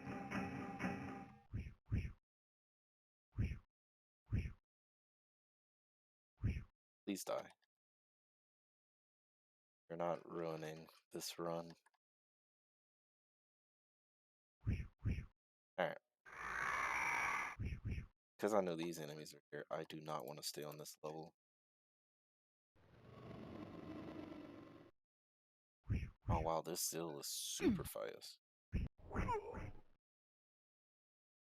Oh no, my hammers are way off in the distance. There we go.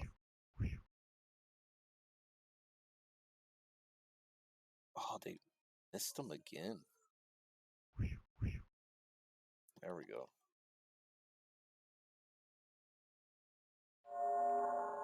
Get True Seeing going.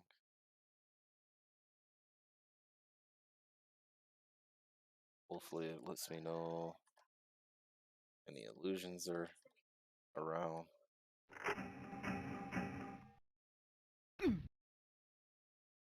It's the one benefit of actually casting the spell. Also, if we weren't a mage and we didn't have Identify, another way to see if something's magical or not.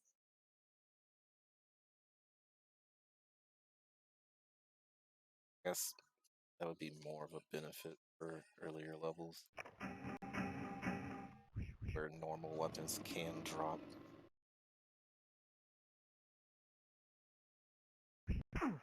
Okay. There we go. Missed them again.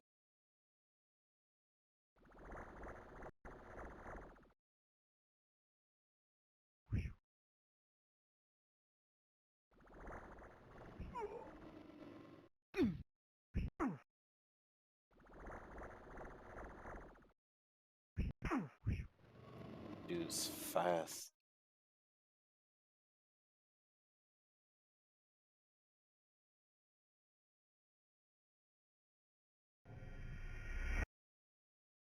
Yeah, this is definitely a challenge of a level.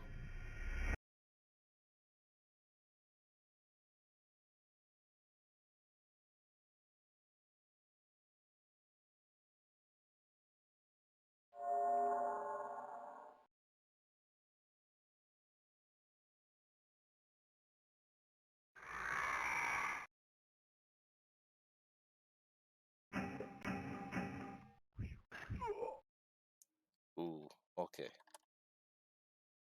An immediate hit, but we didn't get petrified. Don't know how many more of those.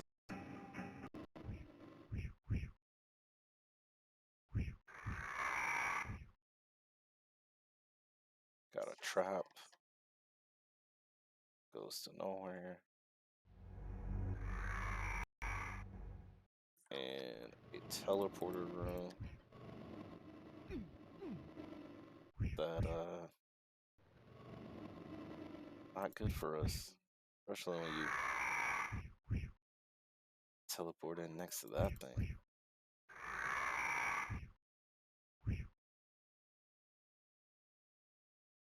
That was True Seeing letting us know that was fake.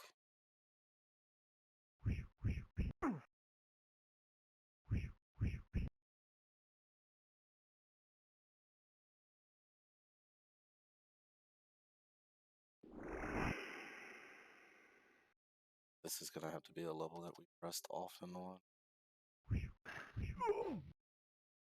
Wait, there's 2 teleporters in? Okay.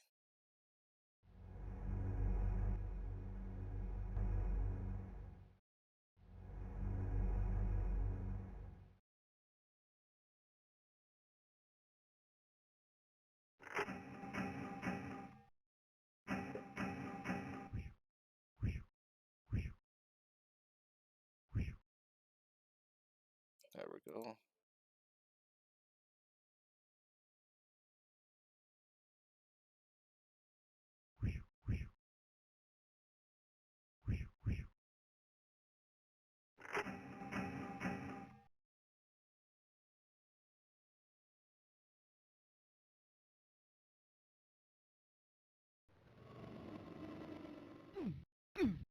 Oh.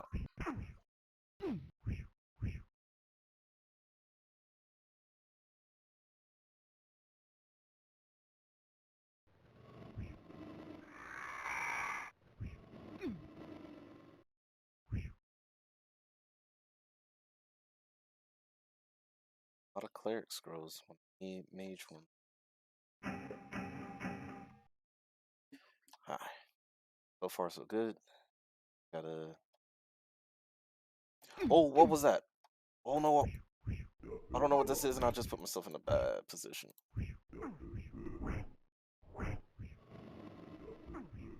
Please die. Please die. Please die. Please die. Please die.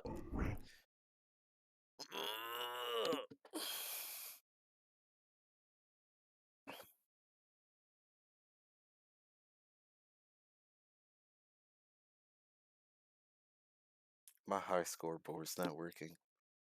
That's what I'm just gonna focus on. I'm not gonna focus on whatever that was. I took one step into the corner. What was that? And it doesn't. I need my high scoreboard to work so it can at least tell me what I died by. I'm gonna just have to look it up in the manual. Wasn't a gargoyle. Maybe it was like a troll? It was a troll.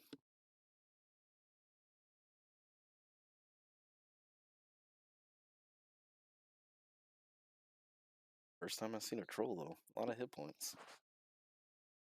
Think we hit it 4 or 5 times with the hammer?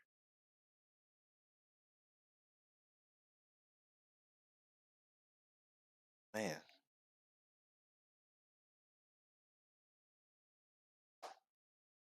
really wish this board got updated. Come on. You got box on there. You got util. Had like 3, 4 smiles that didn't get on there. And I wasn't keeping track of what floor that was. I like that though. Those newer enemies I haven't seen. But if we ran into that troll, that means we had to been close to the exit that floor.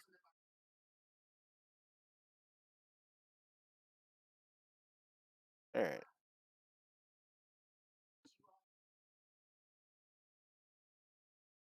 Ah man.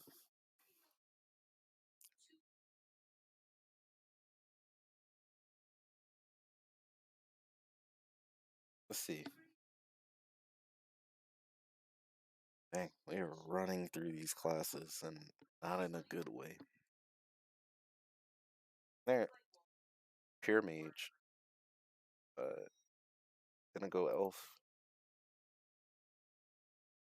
because they have a -1 constitution, but we're only gonna be at 16 anyways. So it doesn't matter. But they get +1 dexterity. Let's start off with 19, but anything over 18 doesn't matter unless you're playing with bows. Oh, our stats go high intelligence, decent con, decent dexterity with 18. Everything else is irrelevant. Like this stat spread can actually work. We swap things around. Get our 18 intelligence. Can do 1 point off charisma, constitution.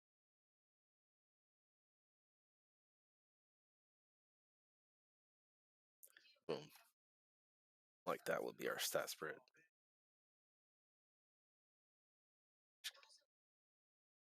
Dang. Last but only D4 hit points.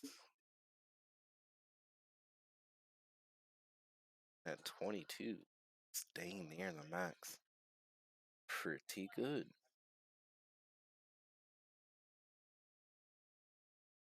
Do neutral evil. Pick this one. Mm,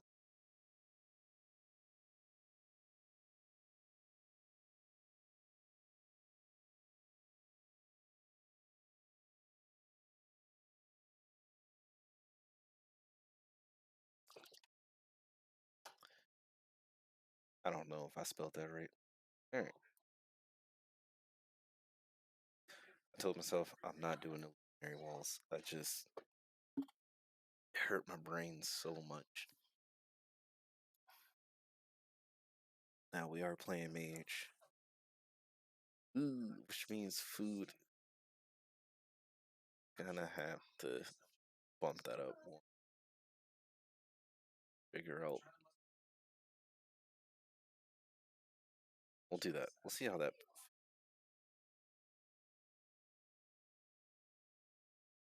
Because like if we can use Oh, we can't use cleric as a baseline because cleric can heal themselves when they rest.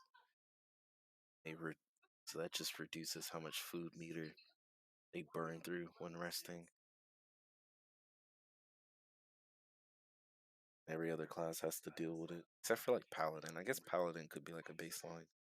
Get lay on hands once per day. Yeah, I think this should work. Settings.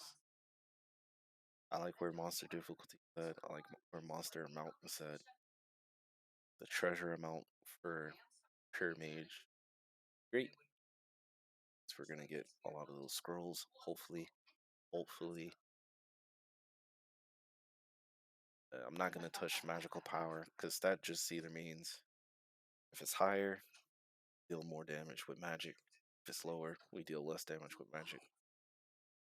And like 3 is the baseline, and we already saw what spiritual hammer can do. Imagine what spiritual hammer would be if we turned that all the way up. Anyway, I think that's good. Oh man, locking myself. I should have just took the moment to breathe. I was at near full HP. There's no need to panic.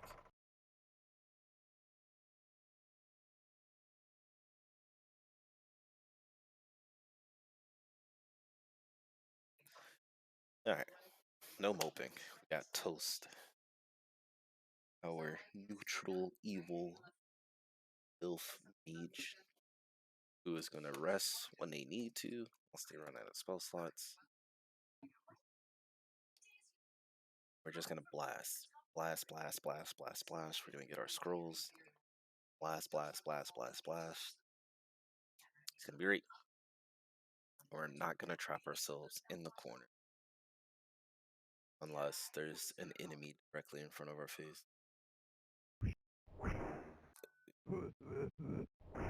How did I know? I just know.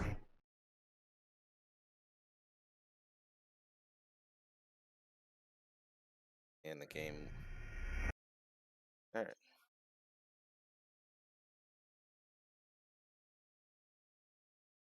Don't know why I took that off. Oops, did. Alright, we're already losing points in food, so we need to pick this up. Ooh, we actually do start off with armor. Alright, maximum firepower. Care about detect magic right now. Put it in the magic missiles.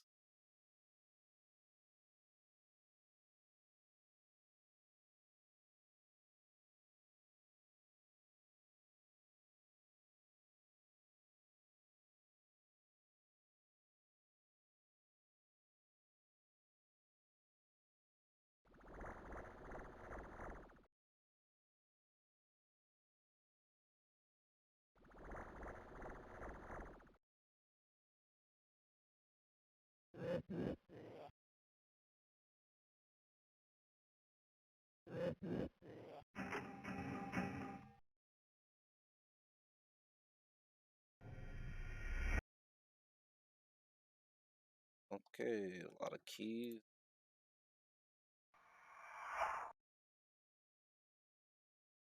I'm gonna put those on. Definitely gonna have to identify that.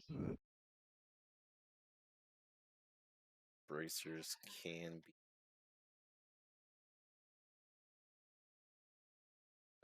be cursed.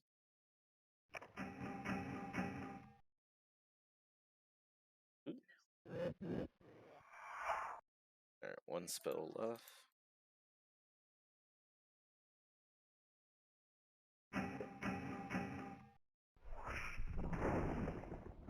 And there we go.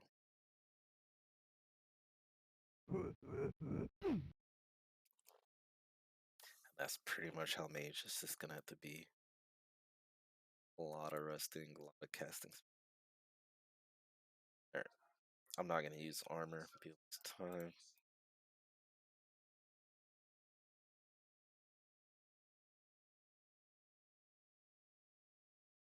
Alright, do this really quick. Imminent return, as always. Bracers of protection.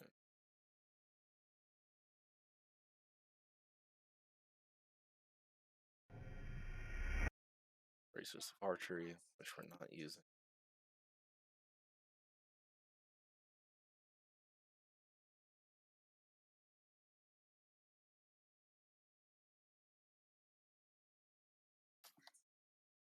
And we forward.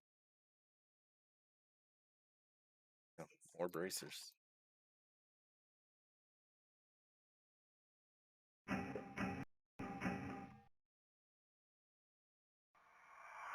Oop, okay. That can miss. Didn't think it can miss twice.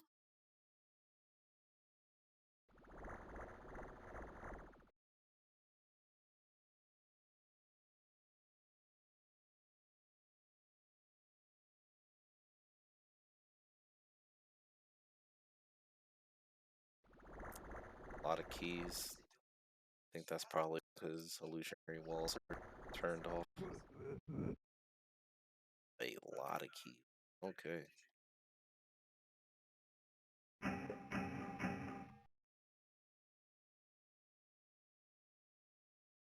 A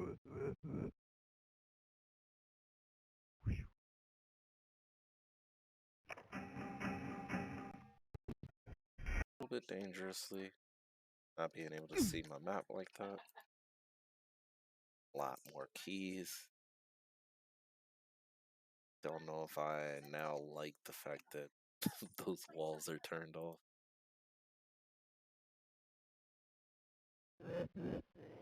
This amount of key drops.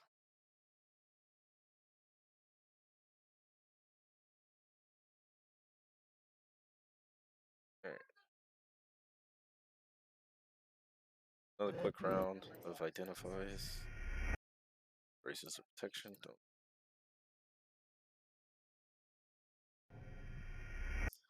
Ring of invisibility. That's good. Gives us a way to try and get away.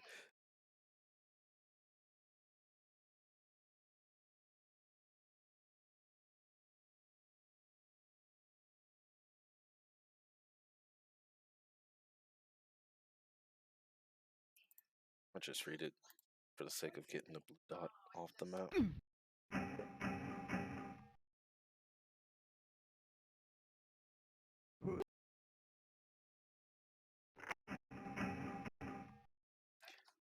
Yeah, turning illusionary walls off gives you a ridiculous amount of keys.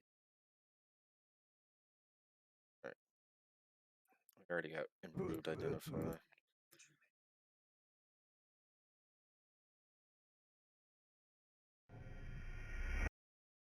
Chime of hunger.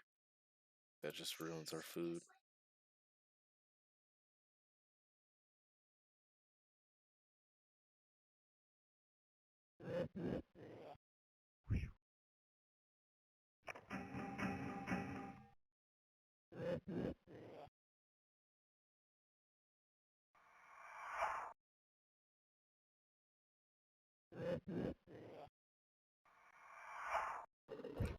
Ooh, okay, so he saw me. There we go.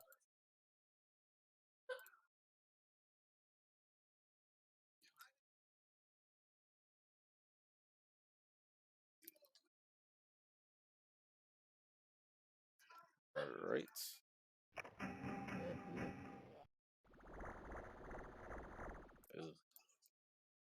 Found ink.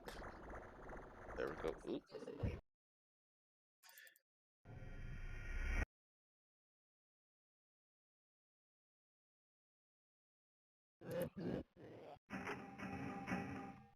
And fireball.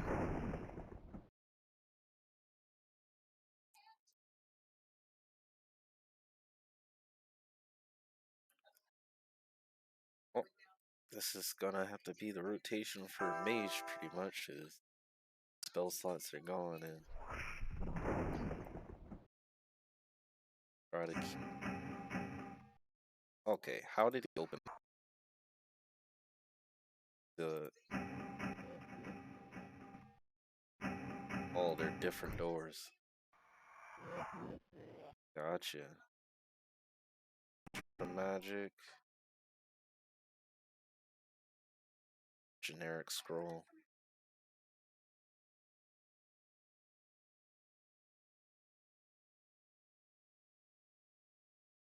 There we go. Some high level spell scrolls. Not bad. Prefer to get some low level ones. One that we actually are like top tier spell for mage. This game is going to be Vampiric Touch. It gives you temporary HP, but not only that, it stacks. You can Vampiric Touch, Vampiric Touch, Vampiric Touch, and all of them hit, and all of them keep giving you HP permanently. Like, since it's temporary, it's there until it's gone, but if nothing's hitting you, just keep doing it. When you keep doing it like that, you're going to end up with more HP than a fighter would over the long haul. You're just going to keep stacking it, keep stacking it, keep stacking it. If you want to be extra cheesy, you can just cast it, cast it, cast it, cast it, cast it, cast, rest. And that situation where we ran in front of that troll wouldn't have happened if we had Vampiric Touch, because we would have just been stacking it up the entire time. Alright. More spell slots. Let's go.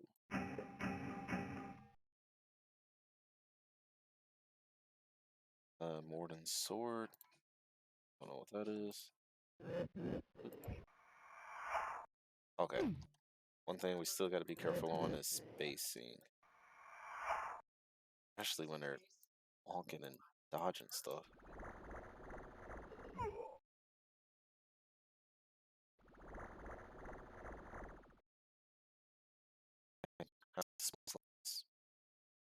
Trying to fight that dude.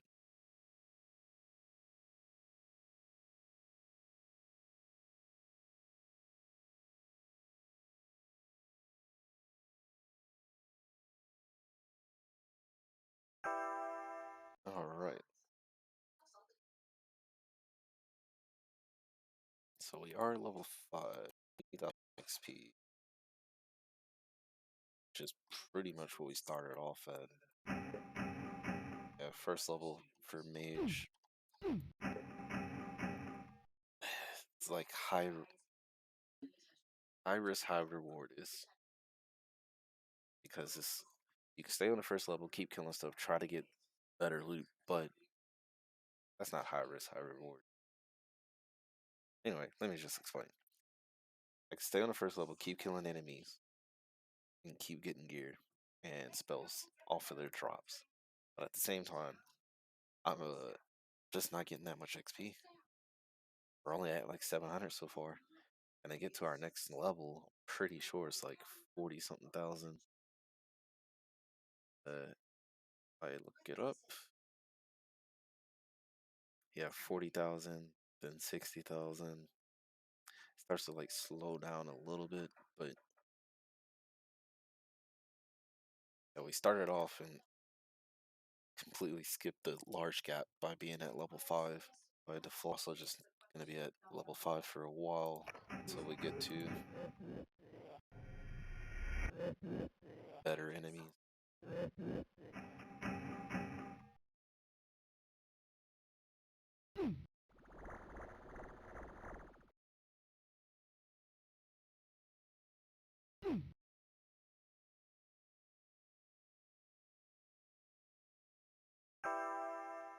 Yeah, you want to rush, but you also don't because you're sitting at like 20 something HP. Really need to find those spells. Really need to find Vampiric Touch. Like, that's not stuff like that.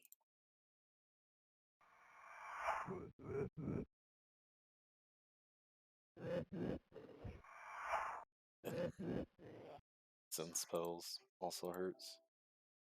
Especially if I miss this.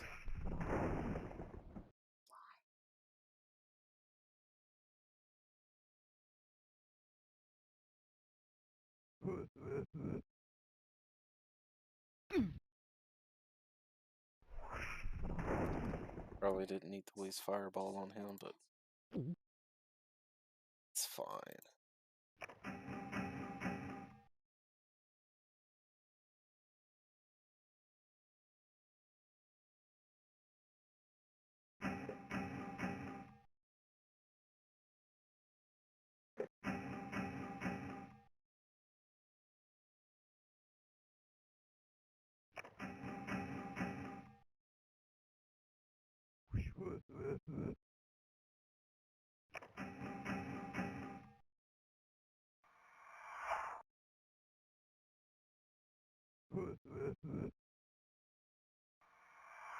Wow.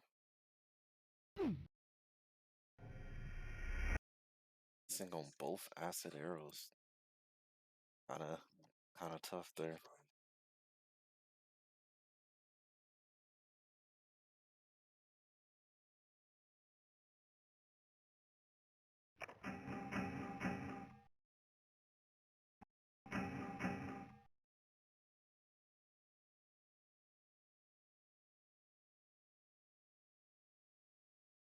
And I'm gonna take the staff. Staff's pretty worthless for the strategy we're going for, and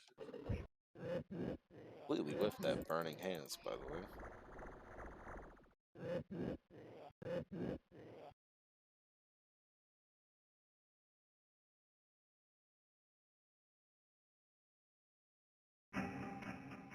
Whoop, that's not what I want. Multiple enemies popping out like that. I guess Fireball only hits one enemy. Not ideal.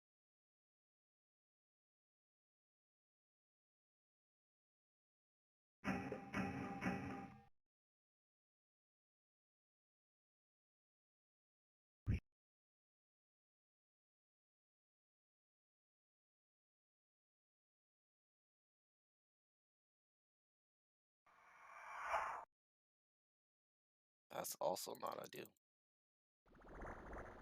That's definitely what is going on. Okay, and I backed myself into this.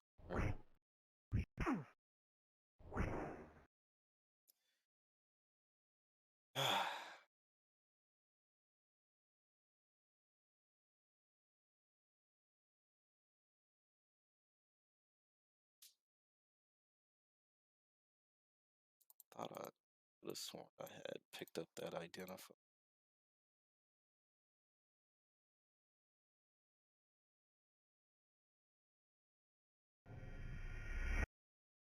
Other braces, archery, garbage, and another ring of invisibility, garbage. Barely using the one that we already have. Alright.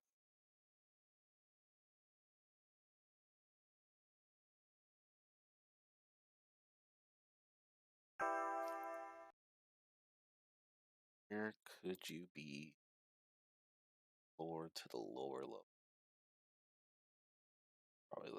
Probably there.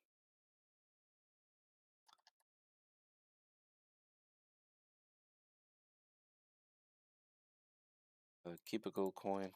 For this character, gold coins can actually save us from stuff like that.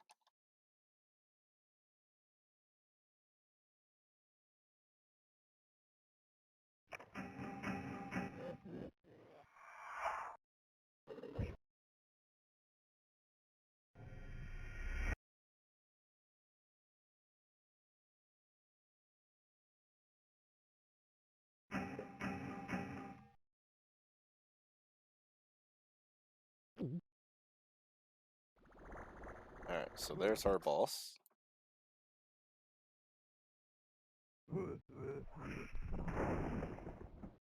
And there's him blown up. Alright. Wands can be actually really useful for mages. Power word stunned.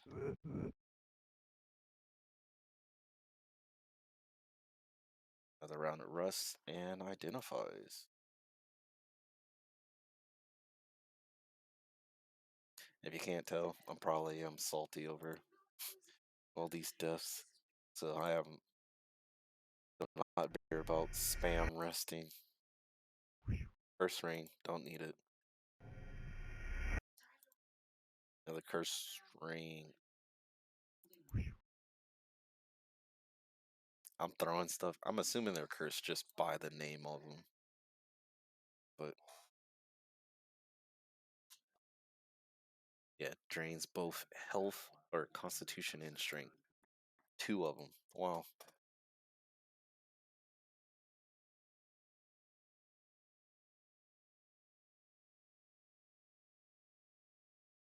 Alright, so we're close to the exit.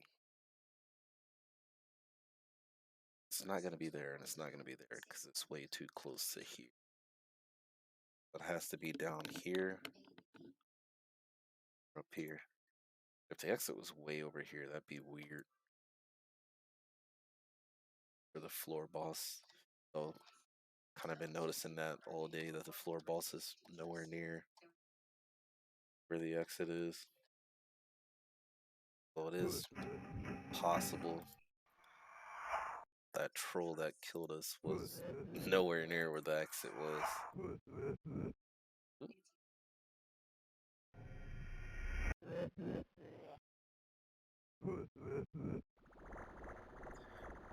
Alright, running low again.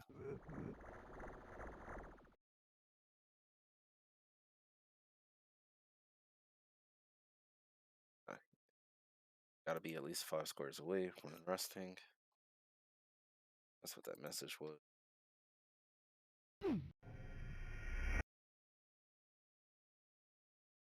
Now it doesn't tell you exactly 5 squares, but that's what it comes out to be.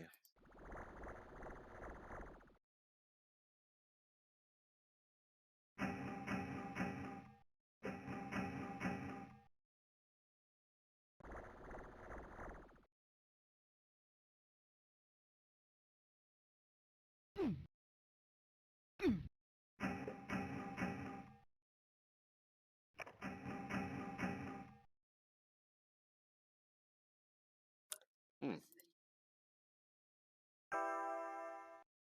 They were next to each other, though a long way around. That's actually interesting. Probably something that only happens when you turn the illusionary walls off. And the game has the, because of walls being turned off, it's limited in how it designs, probably.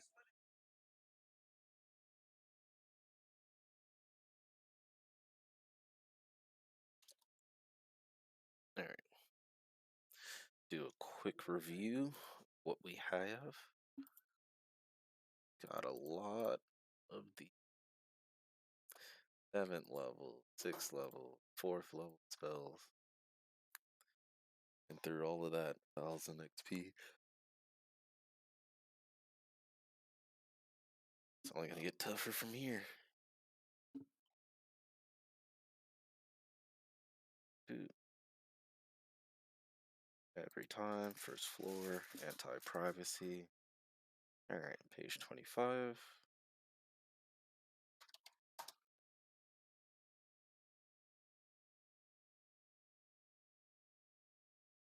I mean, it could be possible. Other levels have anti-privacy, but I haven't seen them. Granted, the furthest I've been was floor 8.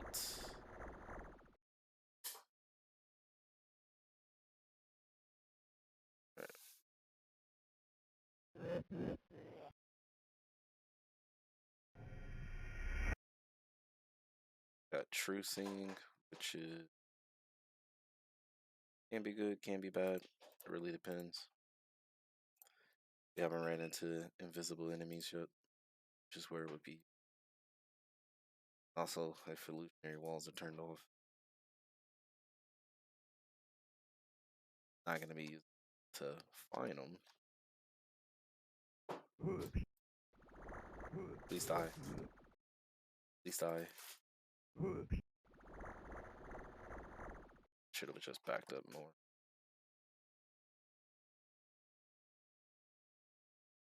Whoa! Oh, god dang it.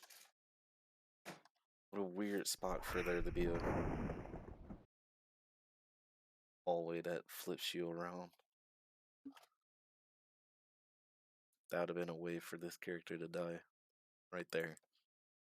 With me not figuring that out in the heat of the moment.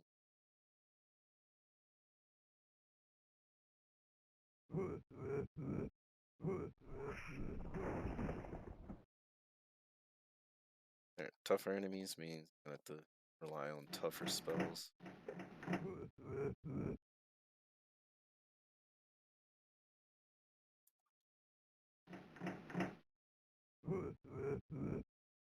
Action from cold. Eric. Not something.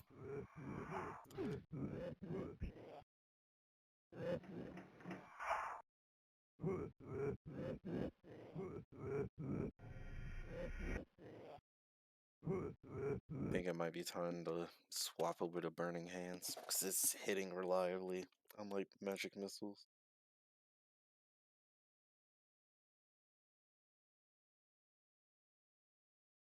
Well, based off of my memory, I don't think I've seen a Burning Hands miss.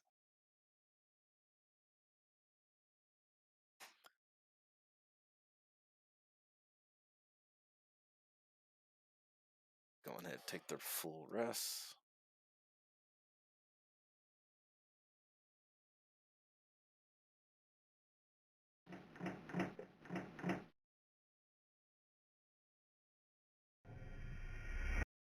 In situations like this where they can double up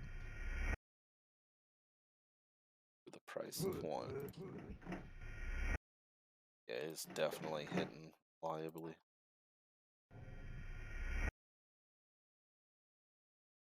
I don't want a silver coin.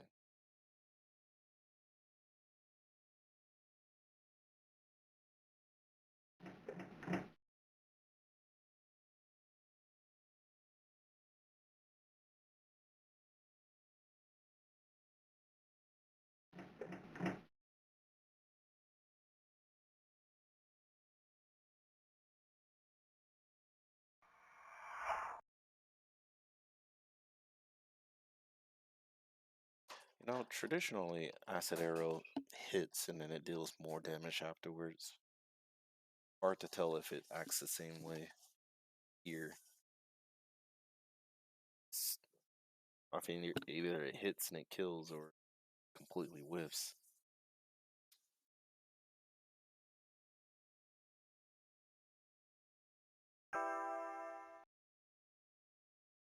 Alright. Not gonna backtrack. Just gonna press forward.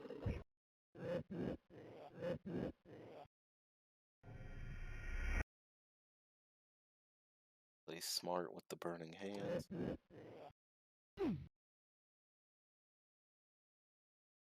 Throwing dagger.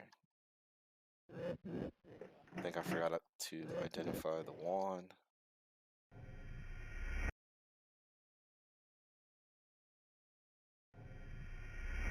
Gotta remember to wait for the cooldown. With him step, cast, cool. Both ways, crossing the street.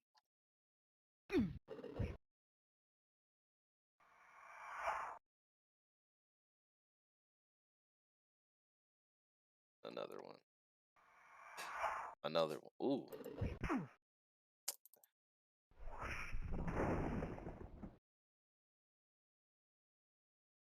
Alright, hit me.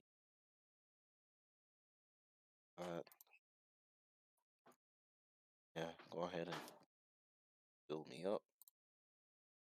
Balls.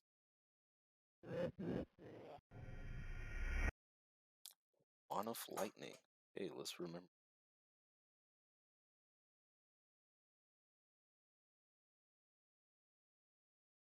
Should be similar to Fireball. One hit kill every time. Most times.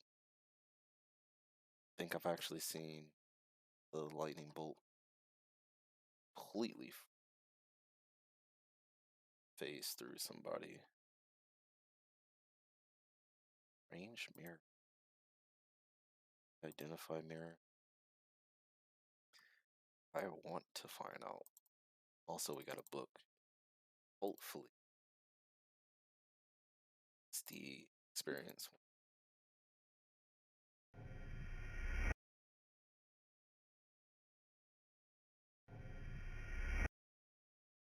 Stealthy.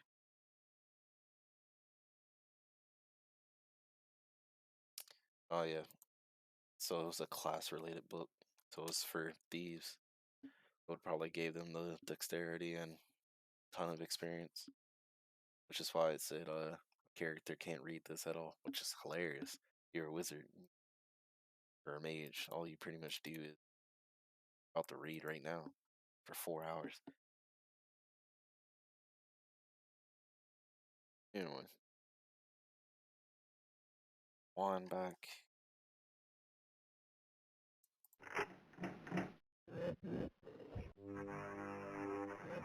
Just like that. Just flew like right through him.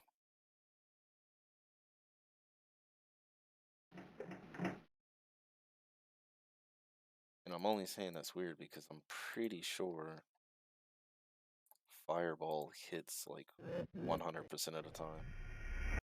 I mean, burning hands is. Haven't seen this burning hands miss not once.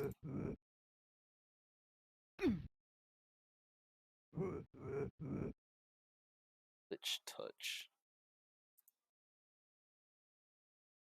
6th level spell. Okay. And we're zooming. Surviving. Oh. Okay, so it actually hit him. It just didn't do damage to kill him.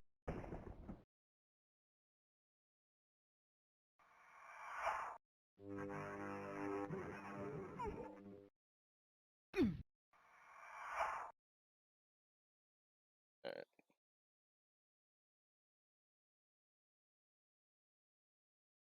And that burning hands hit just didn't kill. I'm still there in my assumption that burning hands is 100% guaranteed to hit. If that's the case, it's way better than what I originally made it out to be a couple days ago. Where I was saying you don't want to be in front of somebody like this, but if it's gonna hit 100% of the time, and up until that point was a 100% like guaranteed kill, that's fucking amazing.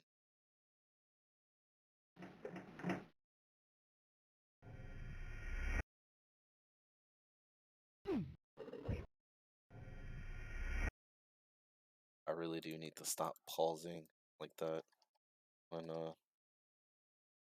waiting for spells to come back up. Alright. Let's see what this one is.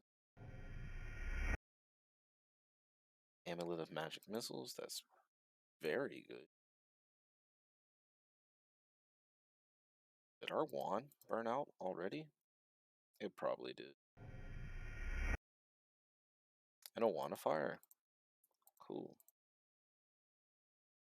We'll use the amulet first. Oh. Oh, you have. We can use the amulet up until it runs out. And since there's magic missiles, I'm not gonna feel bad about just spamming it as much as possible.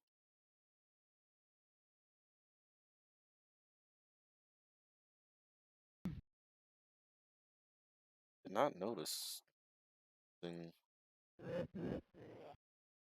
wand of lightning. It's okay. It kind of served its purpose. It's abysmal hit chance.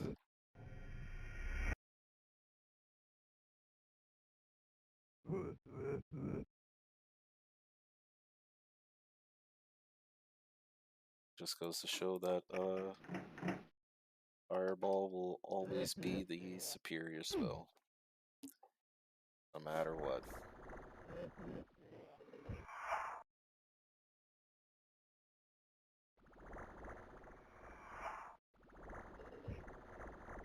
The other good thing about these amulets is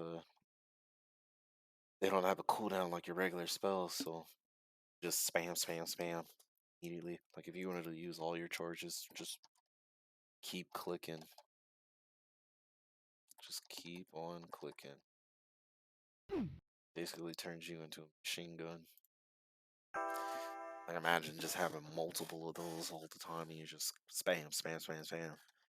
Get two of them, put them in both hands. On top of having your spellbook open and having magic missiles in there as well. Oop.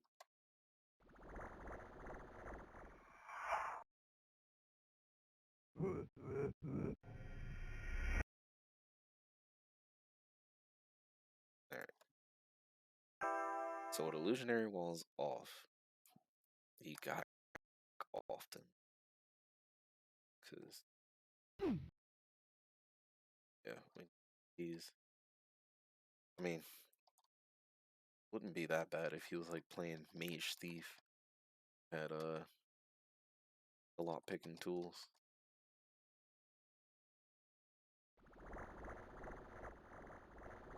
At least with the lock picking tools, those two doors I could just open them, not sweat about having to run back.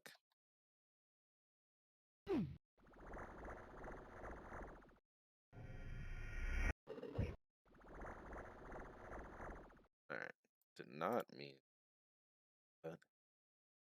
Old person, okay, not the greatest. Can be useful on these lower levels. They're 2-for-1 combo.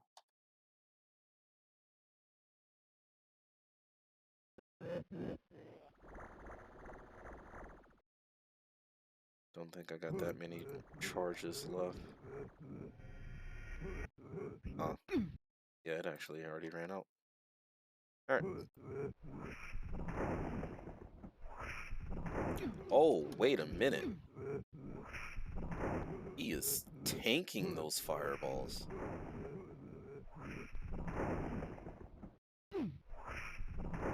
Either that or that fireball was illusionary and not real. I just shot all of those and he just ate every single one. Pretty wild. It's pretty baller of him. Gonna have to look that up in a moment. That right now, was it meant to be a curse one? Oh, wand of fire. Shoots a fireball in the direction you are facing. Unless there was 4 or 5 of them that I just didn't see. Yeah, those two were. They were him. They were hymns. They were ready.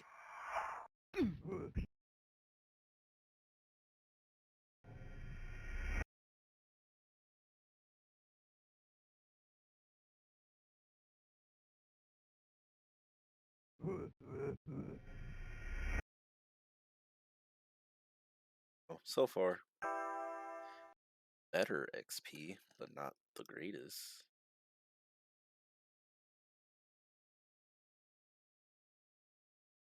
Like we gotta run all the way back towards the exit. Actually, we don't have to run. They're going to rest.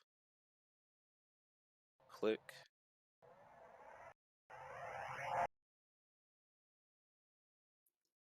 He's gonna put us on that one at first level, which is fine.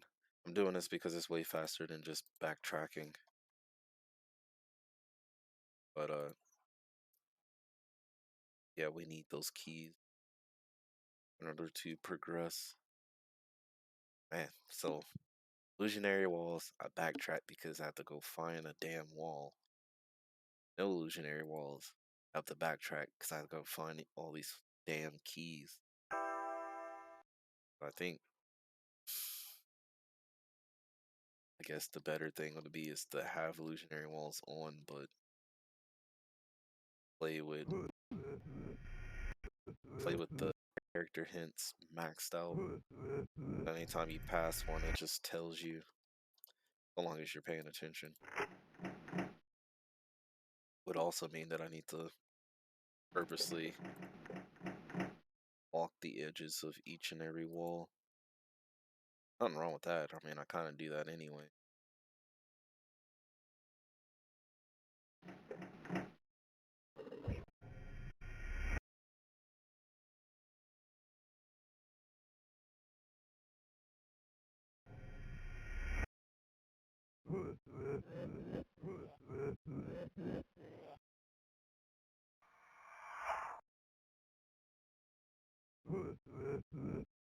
I can hear Caitlyn's voice line in my head from League of Legends.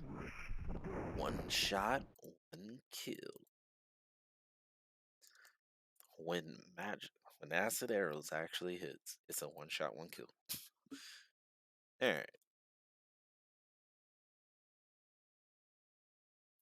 Thinking illusionary walls on, but just turn the hints all the way on.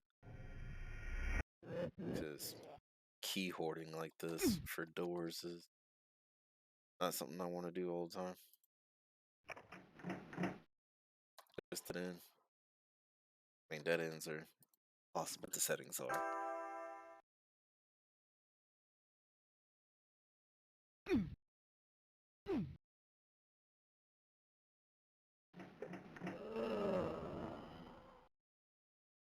Oh, not ready.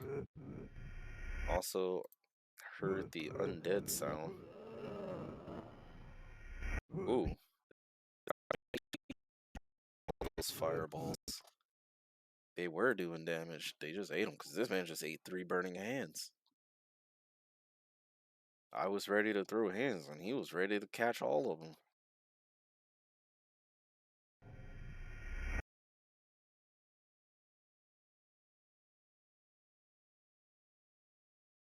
You know, this is actually a lot of fun. I to myself, like, having to stop and, well, stopping and resting all the time isn't all that fun. But the fact that it's just blasting through folks left and right. Burning hands, burning hand, burning hands, fireball. We can just get some better spells.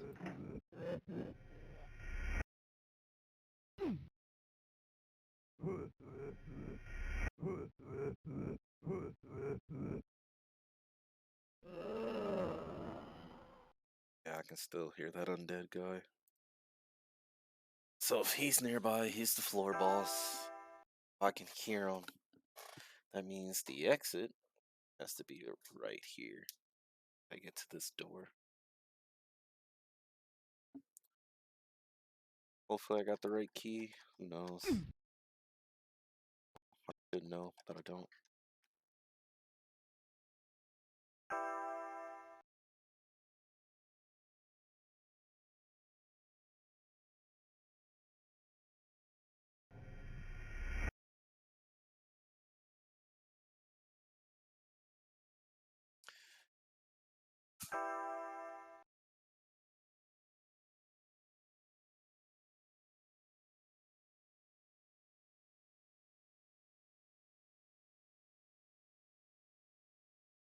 Alright.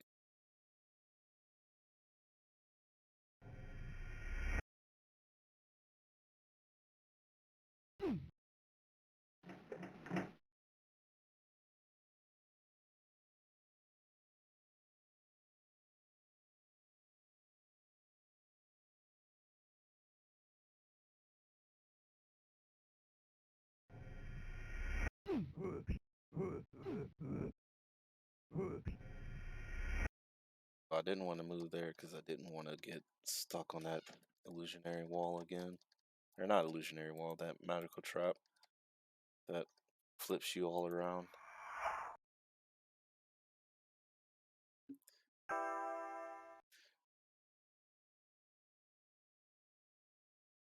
There,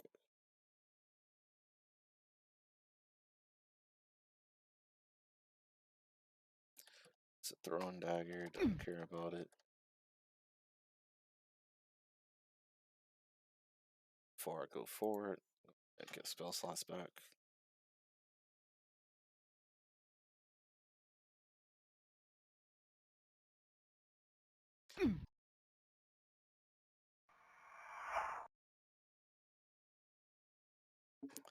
Yeah. But the way this is going, the only thing that I'm probably afraid of now is few enemies that have range options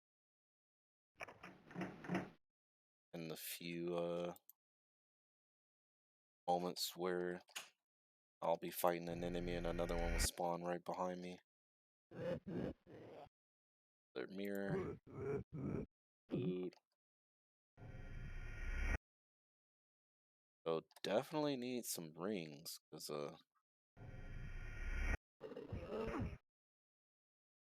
this ring of invisibility isn't really doing much for us, and ooh, they are hymns.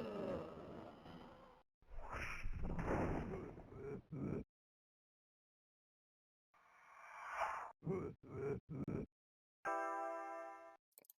again, I did not click my mouse. Okay.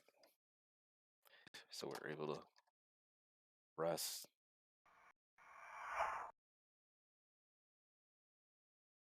In our first robe. Go ahead and identify that.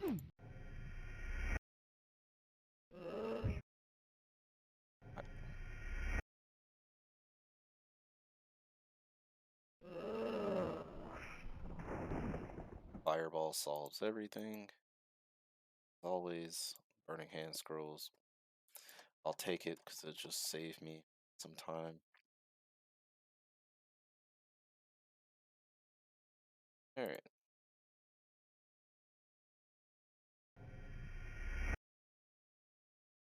Robe of the Archmagi. That is baller. Huge. That was a huge change in armor class. I think we might have actually just gotten like best in slot chess piece right there. An MMO term for just having the best thing you could possibly get.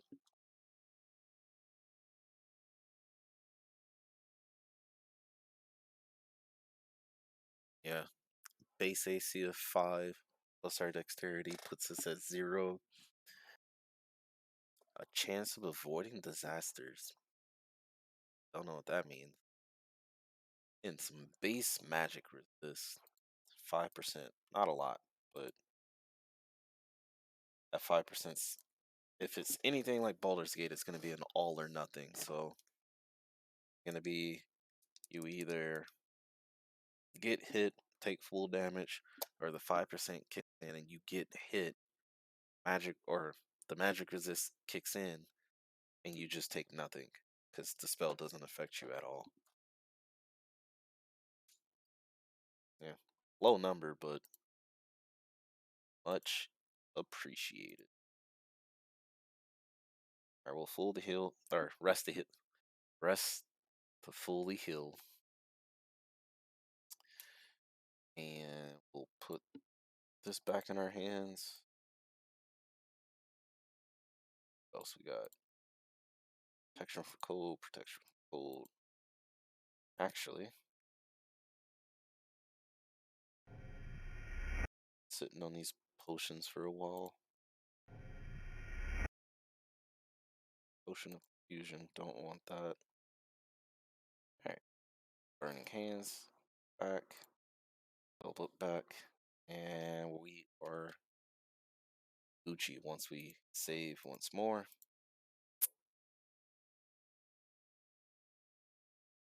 Fort, floor 3, still level 5 by the way.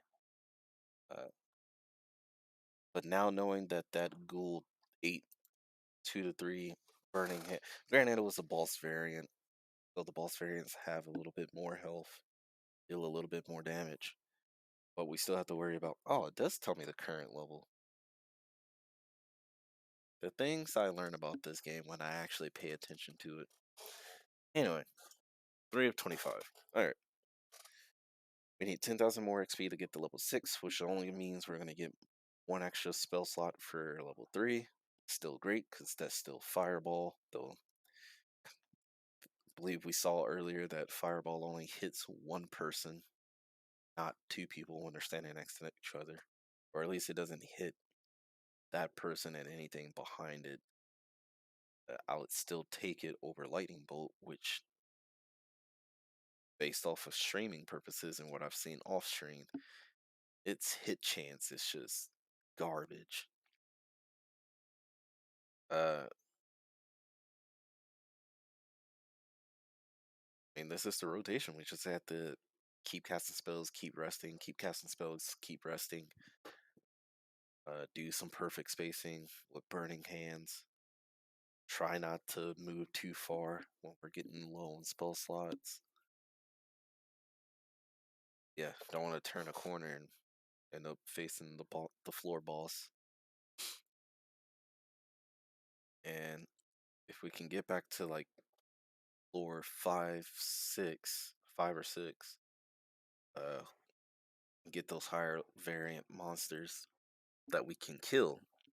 Need higher variant monsters that we can kill, then should start seeing huge jumps in experience gained, especially for a single class character, single class mage. Oop, game slowed down.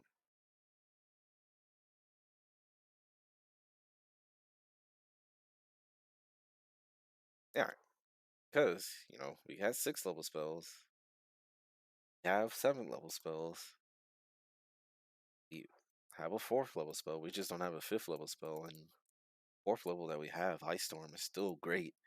We still want that.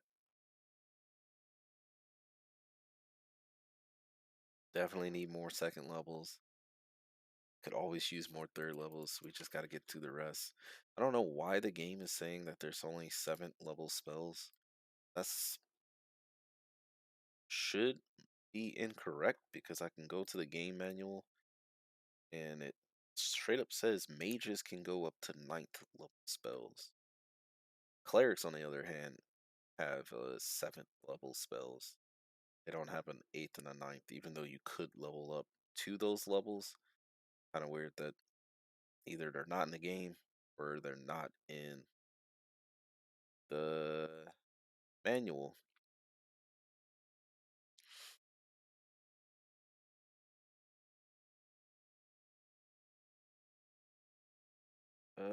Let's see. I was referring to the manual because I wanted to look up what some of these spells do. Because I don't play mage, like Lich Touch. Gains the chilling touch of a Lich and the invulnerability to several Lich-like attacks and effect. 1 round per level. Oh, you kind of turn into a Lich. Gain some of their benefits. Kind of cool. Not gonna lie.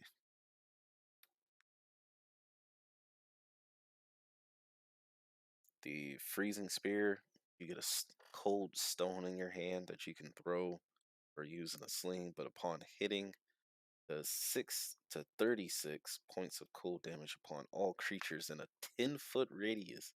I think that might actually self hit. Alright. I already know what Trucing does. We have Mordekaiser's Sword. Creates a sword that the mage can will in melee. Nah, his will in melee. Nah. I mean, it allows you to act like a fighter that is half the wizard's level, so your Thaco is gonna be better, or your hit chance is gonna be better. But yeah, you're a mage. You don't want to be using a sword in melee. I mean, granted, you got armor spells, and if you do the vampiric touch trick, sure, yes, you can step up there, be in the pocket, and never leave it like you're Peyton Manny, right? but on its own, yeah, you don't want to do that. Uh, but it does do a lot of damage. I mean, the sword does 15 to 20 points of damage to regular sized creatures and 5 to 30 to large sized creatures. You're also going to have haste, hopefully, thrown on top of that. And if this works, like Spiritual Hammer, take your spell book out of your hand and cast this again. Granted, since it's 7th level, I don't know if you're ever going to get two 7th level spell slots. Scrolling down, it says Mage spell progression. Oh, you can get up to 3, 4 at level 20. You won't get 7th level until level 12, but you get 2 of them at 13. So you could dual wield those swords, throw haste on yourself, throw armor, and hopefully before that you did vampiric touch the entire time. Which that I mean that'd be fun. Either your mage tank, you could also throw improve invisibility on that, making you harder, giving you uh some bit better bonuses, or your enemies would have a harder time hitting you when doing so. There is blur in this game, which would also make you harder to hit. There's shield. So a mage tank is possible if you get those spells.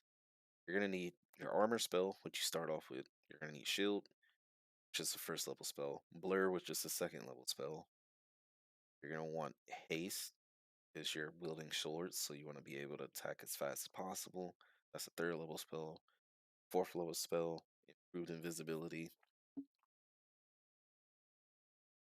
And then another third level spell for Vampiric Touch. You want to spam that, get those hit points up as much as possible so that you can stay, again, you can stay in that pocket 101 mono to mono hell with a lot of Vampiric Touch HP. Not even mono to mono. You're just gonna jump into the middle of a horde and just start slashing.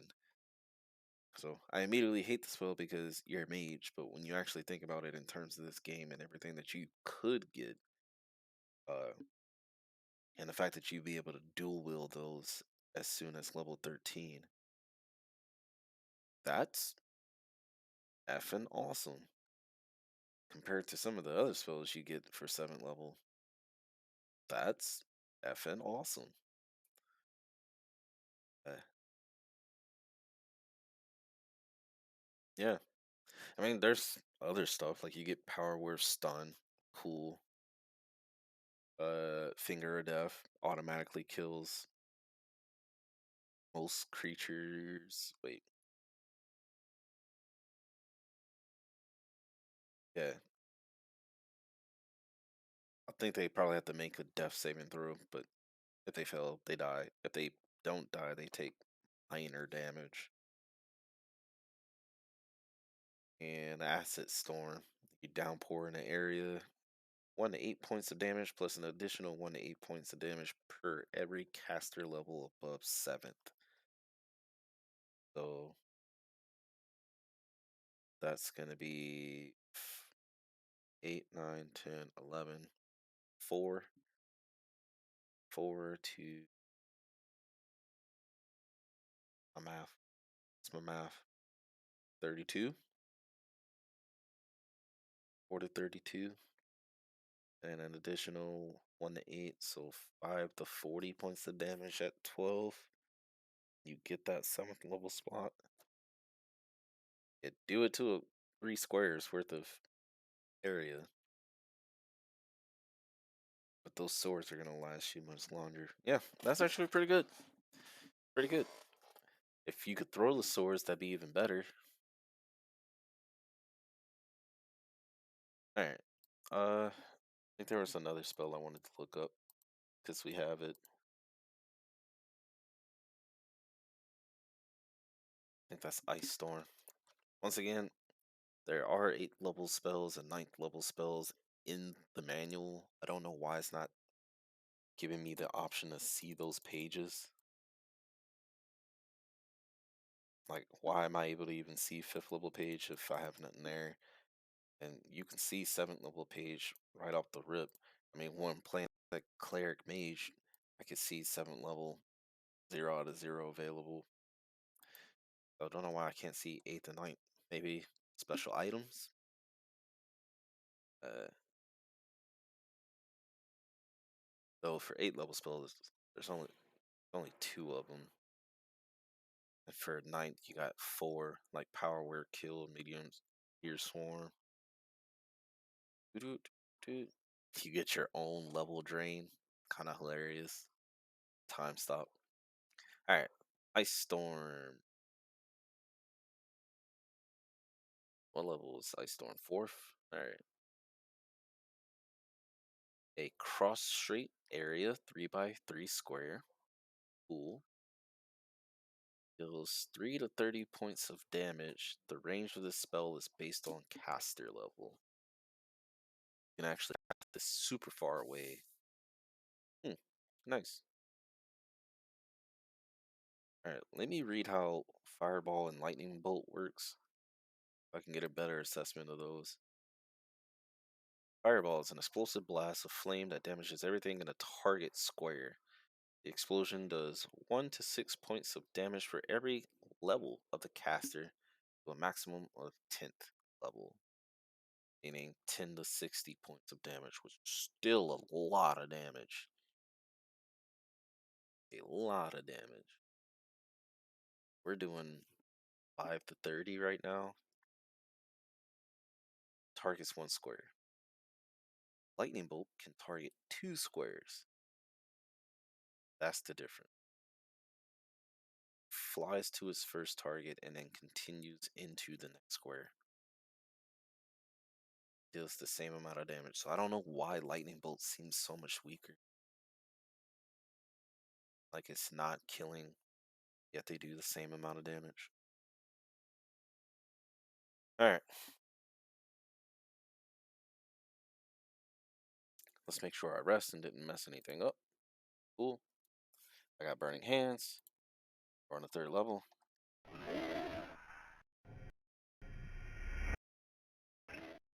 And yeah, already messing up by doing that way too soon. But whatever.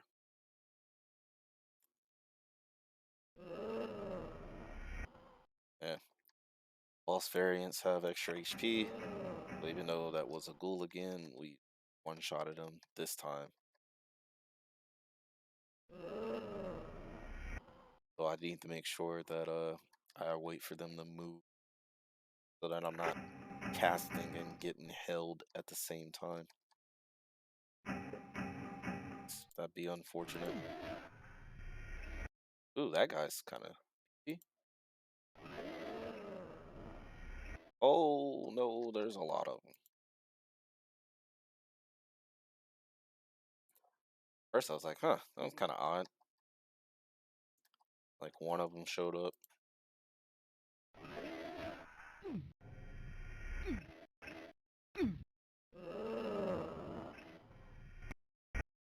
There we go.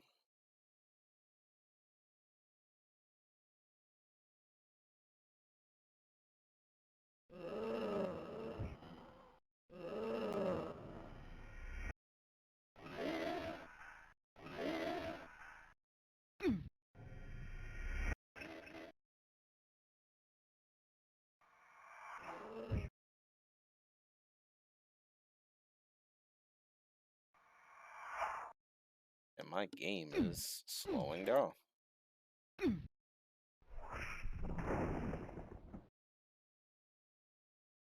have to back it up. Back that thing up, cause yeah. Still no spell slots. Stay in the pocket like that. Really need to find. Well, really need to hit these acid arrows, but gotta be on the lookout for the vampiric touch. Start stacking our HP.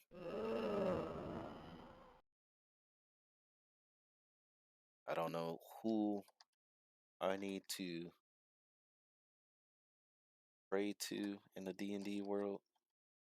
Mishra, I think that's who it is, the god of magic. She can throw your old boy some spells. That'd be great. I ain't trying to be like the next Elmester, but I need something if I'm gonna get the floor 25.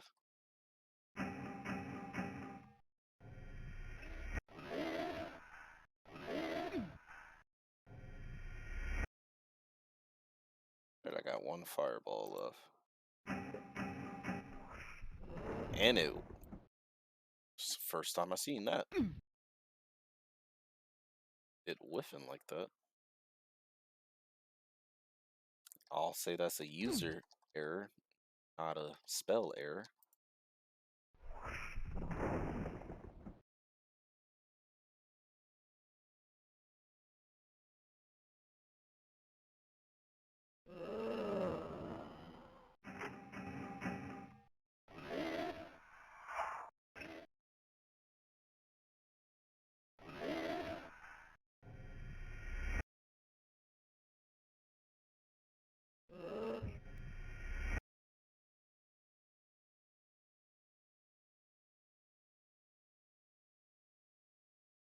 All right.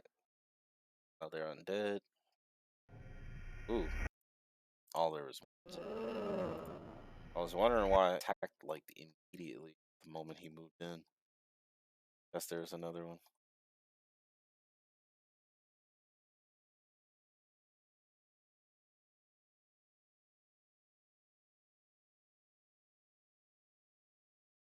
All right.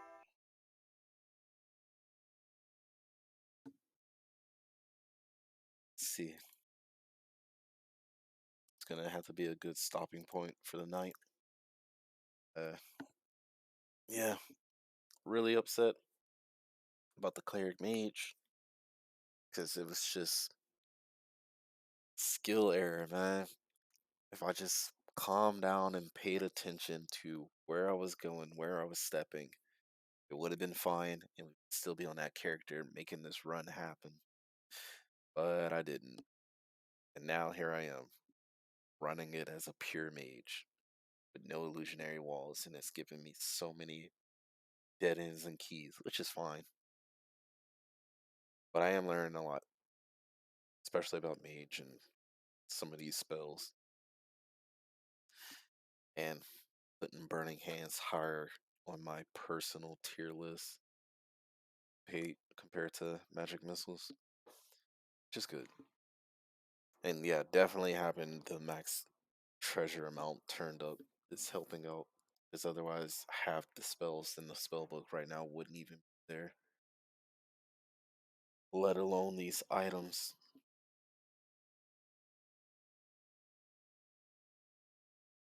Yeah, like a mage a lot more. I guess all it really took is me being okay with spam resting to get these spell slots back to keep fighting and turning up the treasure amount. So maybe we'll, once this mage totally ascends, defeats the 25th floor, we go back and play one of the martial classes, try to get the difficulty settings set just right. Though those are still going to be harder, just due to the fact that you have to be, yeah, you are the man of man. You have to be up there, putting your foot in the ring. And we seen the other yesterday how that's a terrible idea going up against cockatrices that just petrify on hit. Nothing you can do about it. Zero protection against that. Or other enemies like carrion crawlers that paralyze, these ghouls that will hold you, those shades, the actual shades, mages throwing out magic missiles every single time they attack.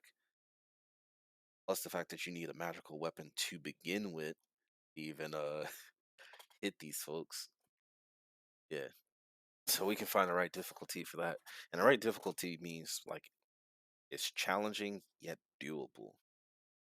And the only thing that makes those Martial's hard right now is the food meter because you have to rest so much to even get your HP back to somewhat of a solid level that you feel comfortable with. With Mage, not so much because you got like we're still what level 5, nowhere near level 6 yet. Nah, I guess we're kind of close, 5,000 XP like away. We got 22 HP, so resting isn't eating up our food meter. But if you're a level 5 fighter with maxed out con and decent health rolls, you're tripled this amount so far. And full resting for you is your entire food meter. Which if some people like that, some people like that. You roll around with less HP, not being fully recovered, that's fine. But you also got to think about your fighter. You're not getting bows unless you turn this treasure amount up. And even if you get a bow, they're not as good as melee weapons, alright? So you're gonna have to be in melee. You're gonna have to take those hits. You're gonna stop, you're gonna rest, you're gonna run out of food, you're gonna die of starvation. Cause you just can't survive in melee. You can't survive at range because you're not getting those ranged weapons. A fighter's not starting off with arrows. A thief will. A ranger will. Fighter, no. Paladin, no. You're in the cut. Anyway, enough ranting about that. Maybe one day, we get some more practice in. We actually extend a couple of these characters on the 25th floor. I say extend because I've been watching way too much on, but I have no other way to call it. I mean, get our high score up there. Uh, number one over C Nova, which is just with the game when you open it up. C Nova won on 13. What a bitch! He only played on 13 levels. You should feel ashamed. Your name shouldn't be up here. Sorry for cursing like that. This is a family friendly stream, okay? But yeah, get some more practice. Hopefully get 3, 4 characters on this high score list beyond C Nova, beyond floor 13th. Get those winners up there and try and figure out what can be the default setting for all classes that feels fair, and then use that as a baseline of making a tier list for this game. Like class tier list, and then outside of that, probably do like spells for clerics and mages, and then probably a tier list for martial classes and treasure. Well, it'll just be the rest of the treasure items. But you can already believe that the tier list is gonna be cleric S tier, cleric mage S tier, fighter mage cleric S tier. Why? Figure out the common denominator. Clerics. Clerics is just gonna be S tier all round. Nothing you can do about it. I mean, no matter what you put the settings on, the cleric is going to get you through. Maybe fighter mage cleric, not so much. Triple multi-class. You need to be zooming through those floors to get to a spot where you get decent XP and you can get the 5th level. And then on 5th level, your 5th level cleric just solves everything. Food, great food and water. Underwater level, water breathing. Curses, remove curse. I mean, what else do you want? You need ranged weapon options? You got it. Second level spell. Temporary HP, second level spell. Need more protections? Protection from evil. Bump that AC up situationally. Uh, Protection from negative plane for the undead enemies. You're gonna have turn undead. Well, you should have turn undead. Yeah, you have turn undead. I never use it. Spiritual hammer is the best turning undead that you got. Uh, yeah, that's pretty much how I see it. Even on the hardest difficulty, if you turn everything up to the max, your cleric,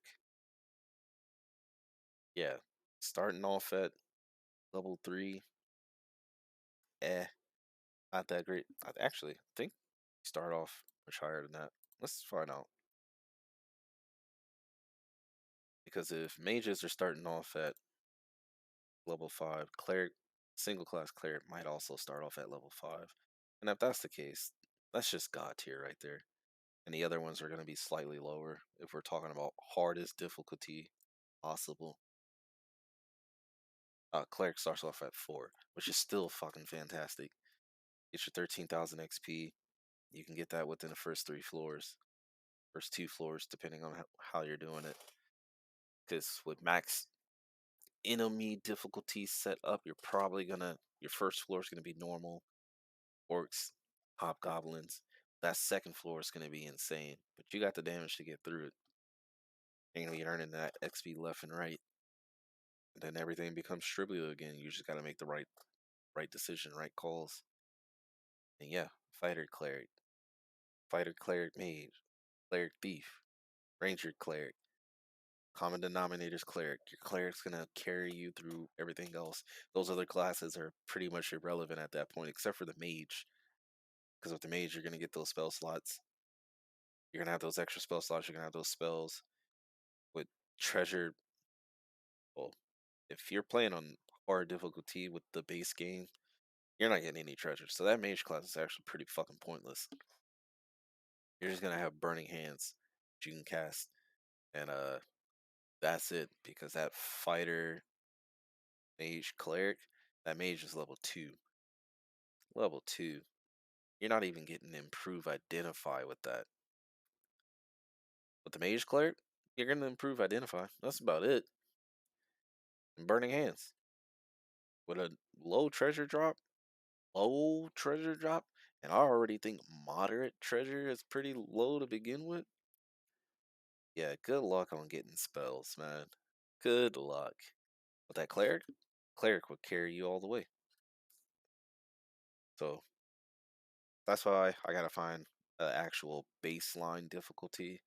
I think the hard difficulty with everything turned all the way up, no class is getting through that except for cleric. It's just not possible because your food rate consumption is turned up to the max. You take like 10 steps and you're probably going to be halfway starving. And you're starting off with 2 rations. 2. And your food availability is going to be turned all the way down. Which probably means like out of 18 floors, only 4 of them was probably going to have 1 ration on there. On a game where you can't easily figure out like where the exit's going to be, you have to backtrack, go get keys, figure out which teleporter takes which. Yeah, underwater levels, uh, illusionary walls. I mean, the only way that you're gonna speed run getting to the lower levels sooner is the fact that the pit traps are gonna be turned up. So you'll probably actually see 2 to 3 on each level, and though you will take damage falling, it is faster than finding the stairs and getting to a lower level. But you won't get the bonus XP for finding the stairs, I believe. That is something that I have to check out off stream. Uh, but yeah, I mean, if there's a tier list that needed to be made for this game, cleric, single class cleric, god tier, all the other cleric multi classes, S tier. Only because you're sharing XP, you're slowing down your cleric, and depending on what difficulty you're playing on, slowing down your cleric's gonna be a detriment because that's the only thing saving your run. Uh, and then yeah, all the martial classes would be at the bottom. But we can save that for actual content where I can go into more detail of why I feel that way. And then we'll do spells and some other stuff and keep playing this game. Try to get on stream 4 or 5 characters on the high score, but with the winner sign, winner crown, and then probably move on to another game. Or just keep playing this game. Honestly, this shit's fucking fun for me, hilarious. Especially now since I don't know everything, and every time I find out something new, I get my shit rocked. Like every time, new enemy, my shit gets rocked. Or, there's a dang troglodyte hiding in an illusionary wall as I'm trying to pass by on low health and only notice the tip of the spear poking out at the last moment, pops me in my ass. Yeah, I still hate that. Or Carrot smiles. First actual, well, other than that fighter that got bricked trying to fight an undead enemy, an actual stream where I am speaking got a paladin and accidentally killed myself because I threw the hammer and walked into it. Can't do that with spiritual hammer. It just goes right back to your hand.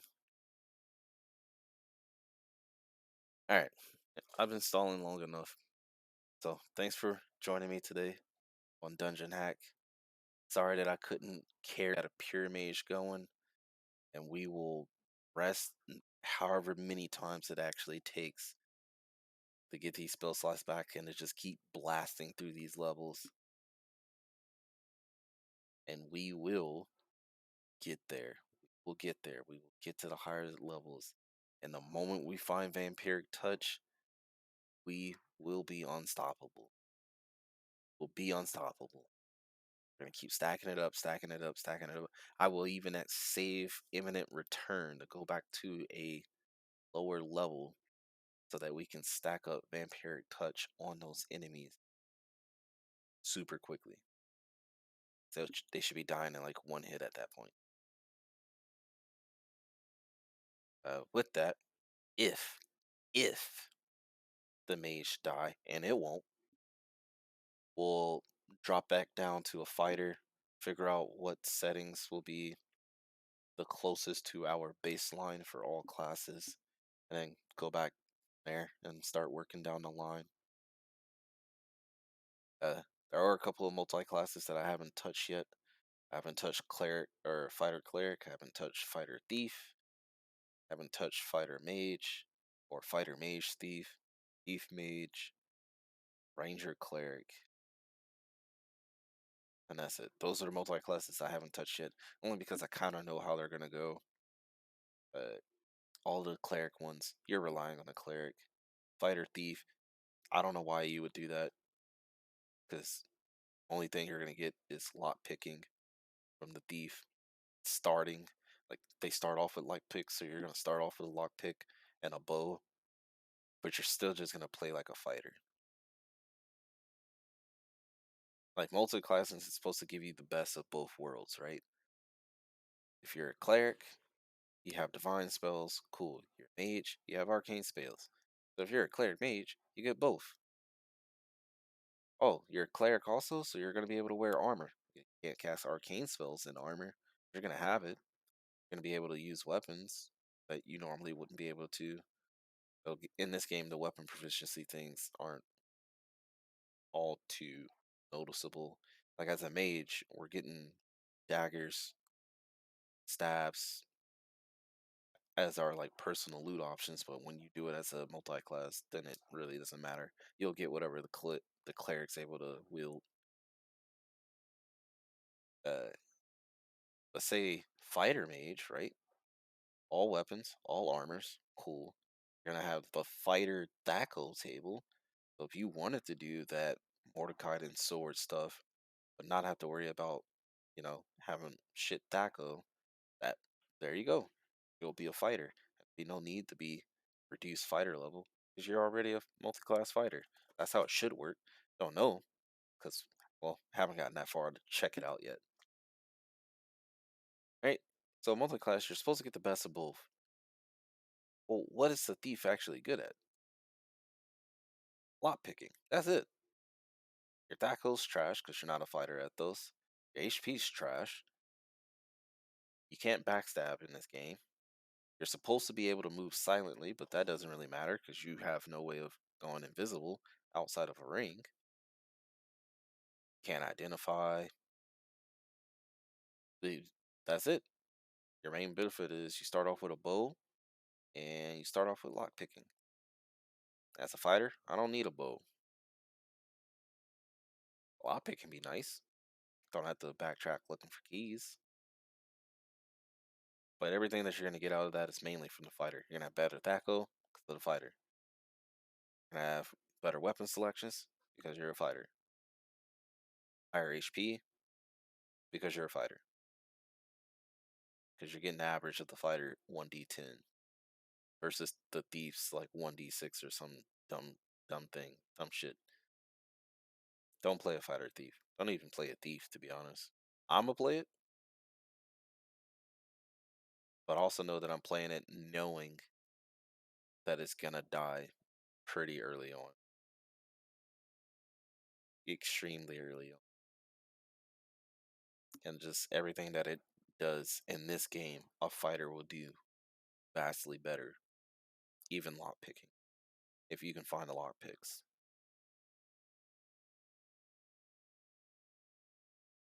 And all of that is pretty much the exact same for like cleric thief. You're not gaining anything from the thief outside of like an extra 3 points on your hit chance overall when you're max level. That's it. You and the cleric pretty much have the exact same health, so it doesn't matter there. You already wear like the exact same armor. Cleric comes out ahead because they can actually wear like heavy armor. Cleric gets a little bit better weapon selection. You're not gaining anything from the thief other than, oh wow, I get to start off with lock picks. Come on, man. Come on. Oh wow, I get to start off with a bow. You're starting off with spiritual hammers. You're starting off at level 3. You're gonna have two spiritual hammers. Well, one or two spiritual hammers, depending on your wisdom. Gaining nothing from the thief. Don't do it. These thieves, multi-class, trash. They're trash. Other than a cleric one, because you're a cleric. Fighter thief, trash. Fighter mage thief, you're better off just playing a fighter mage.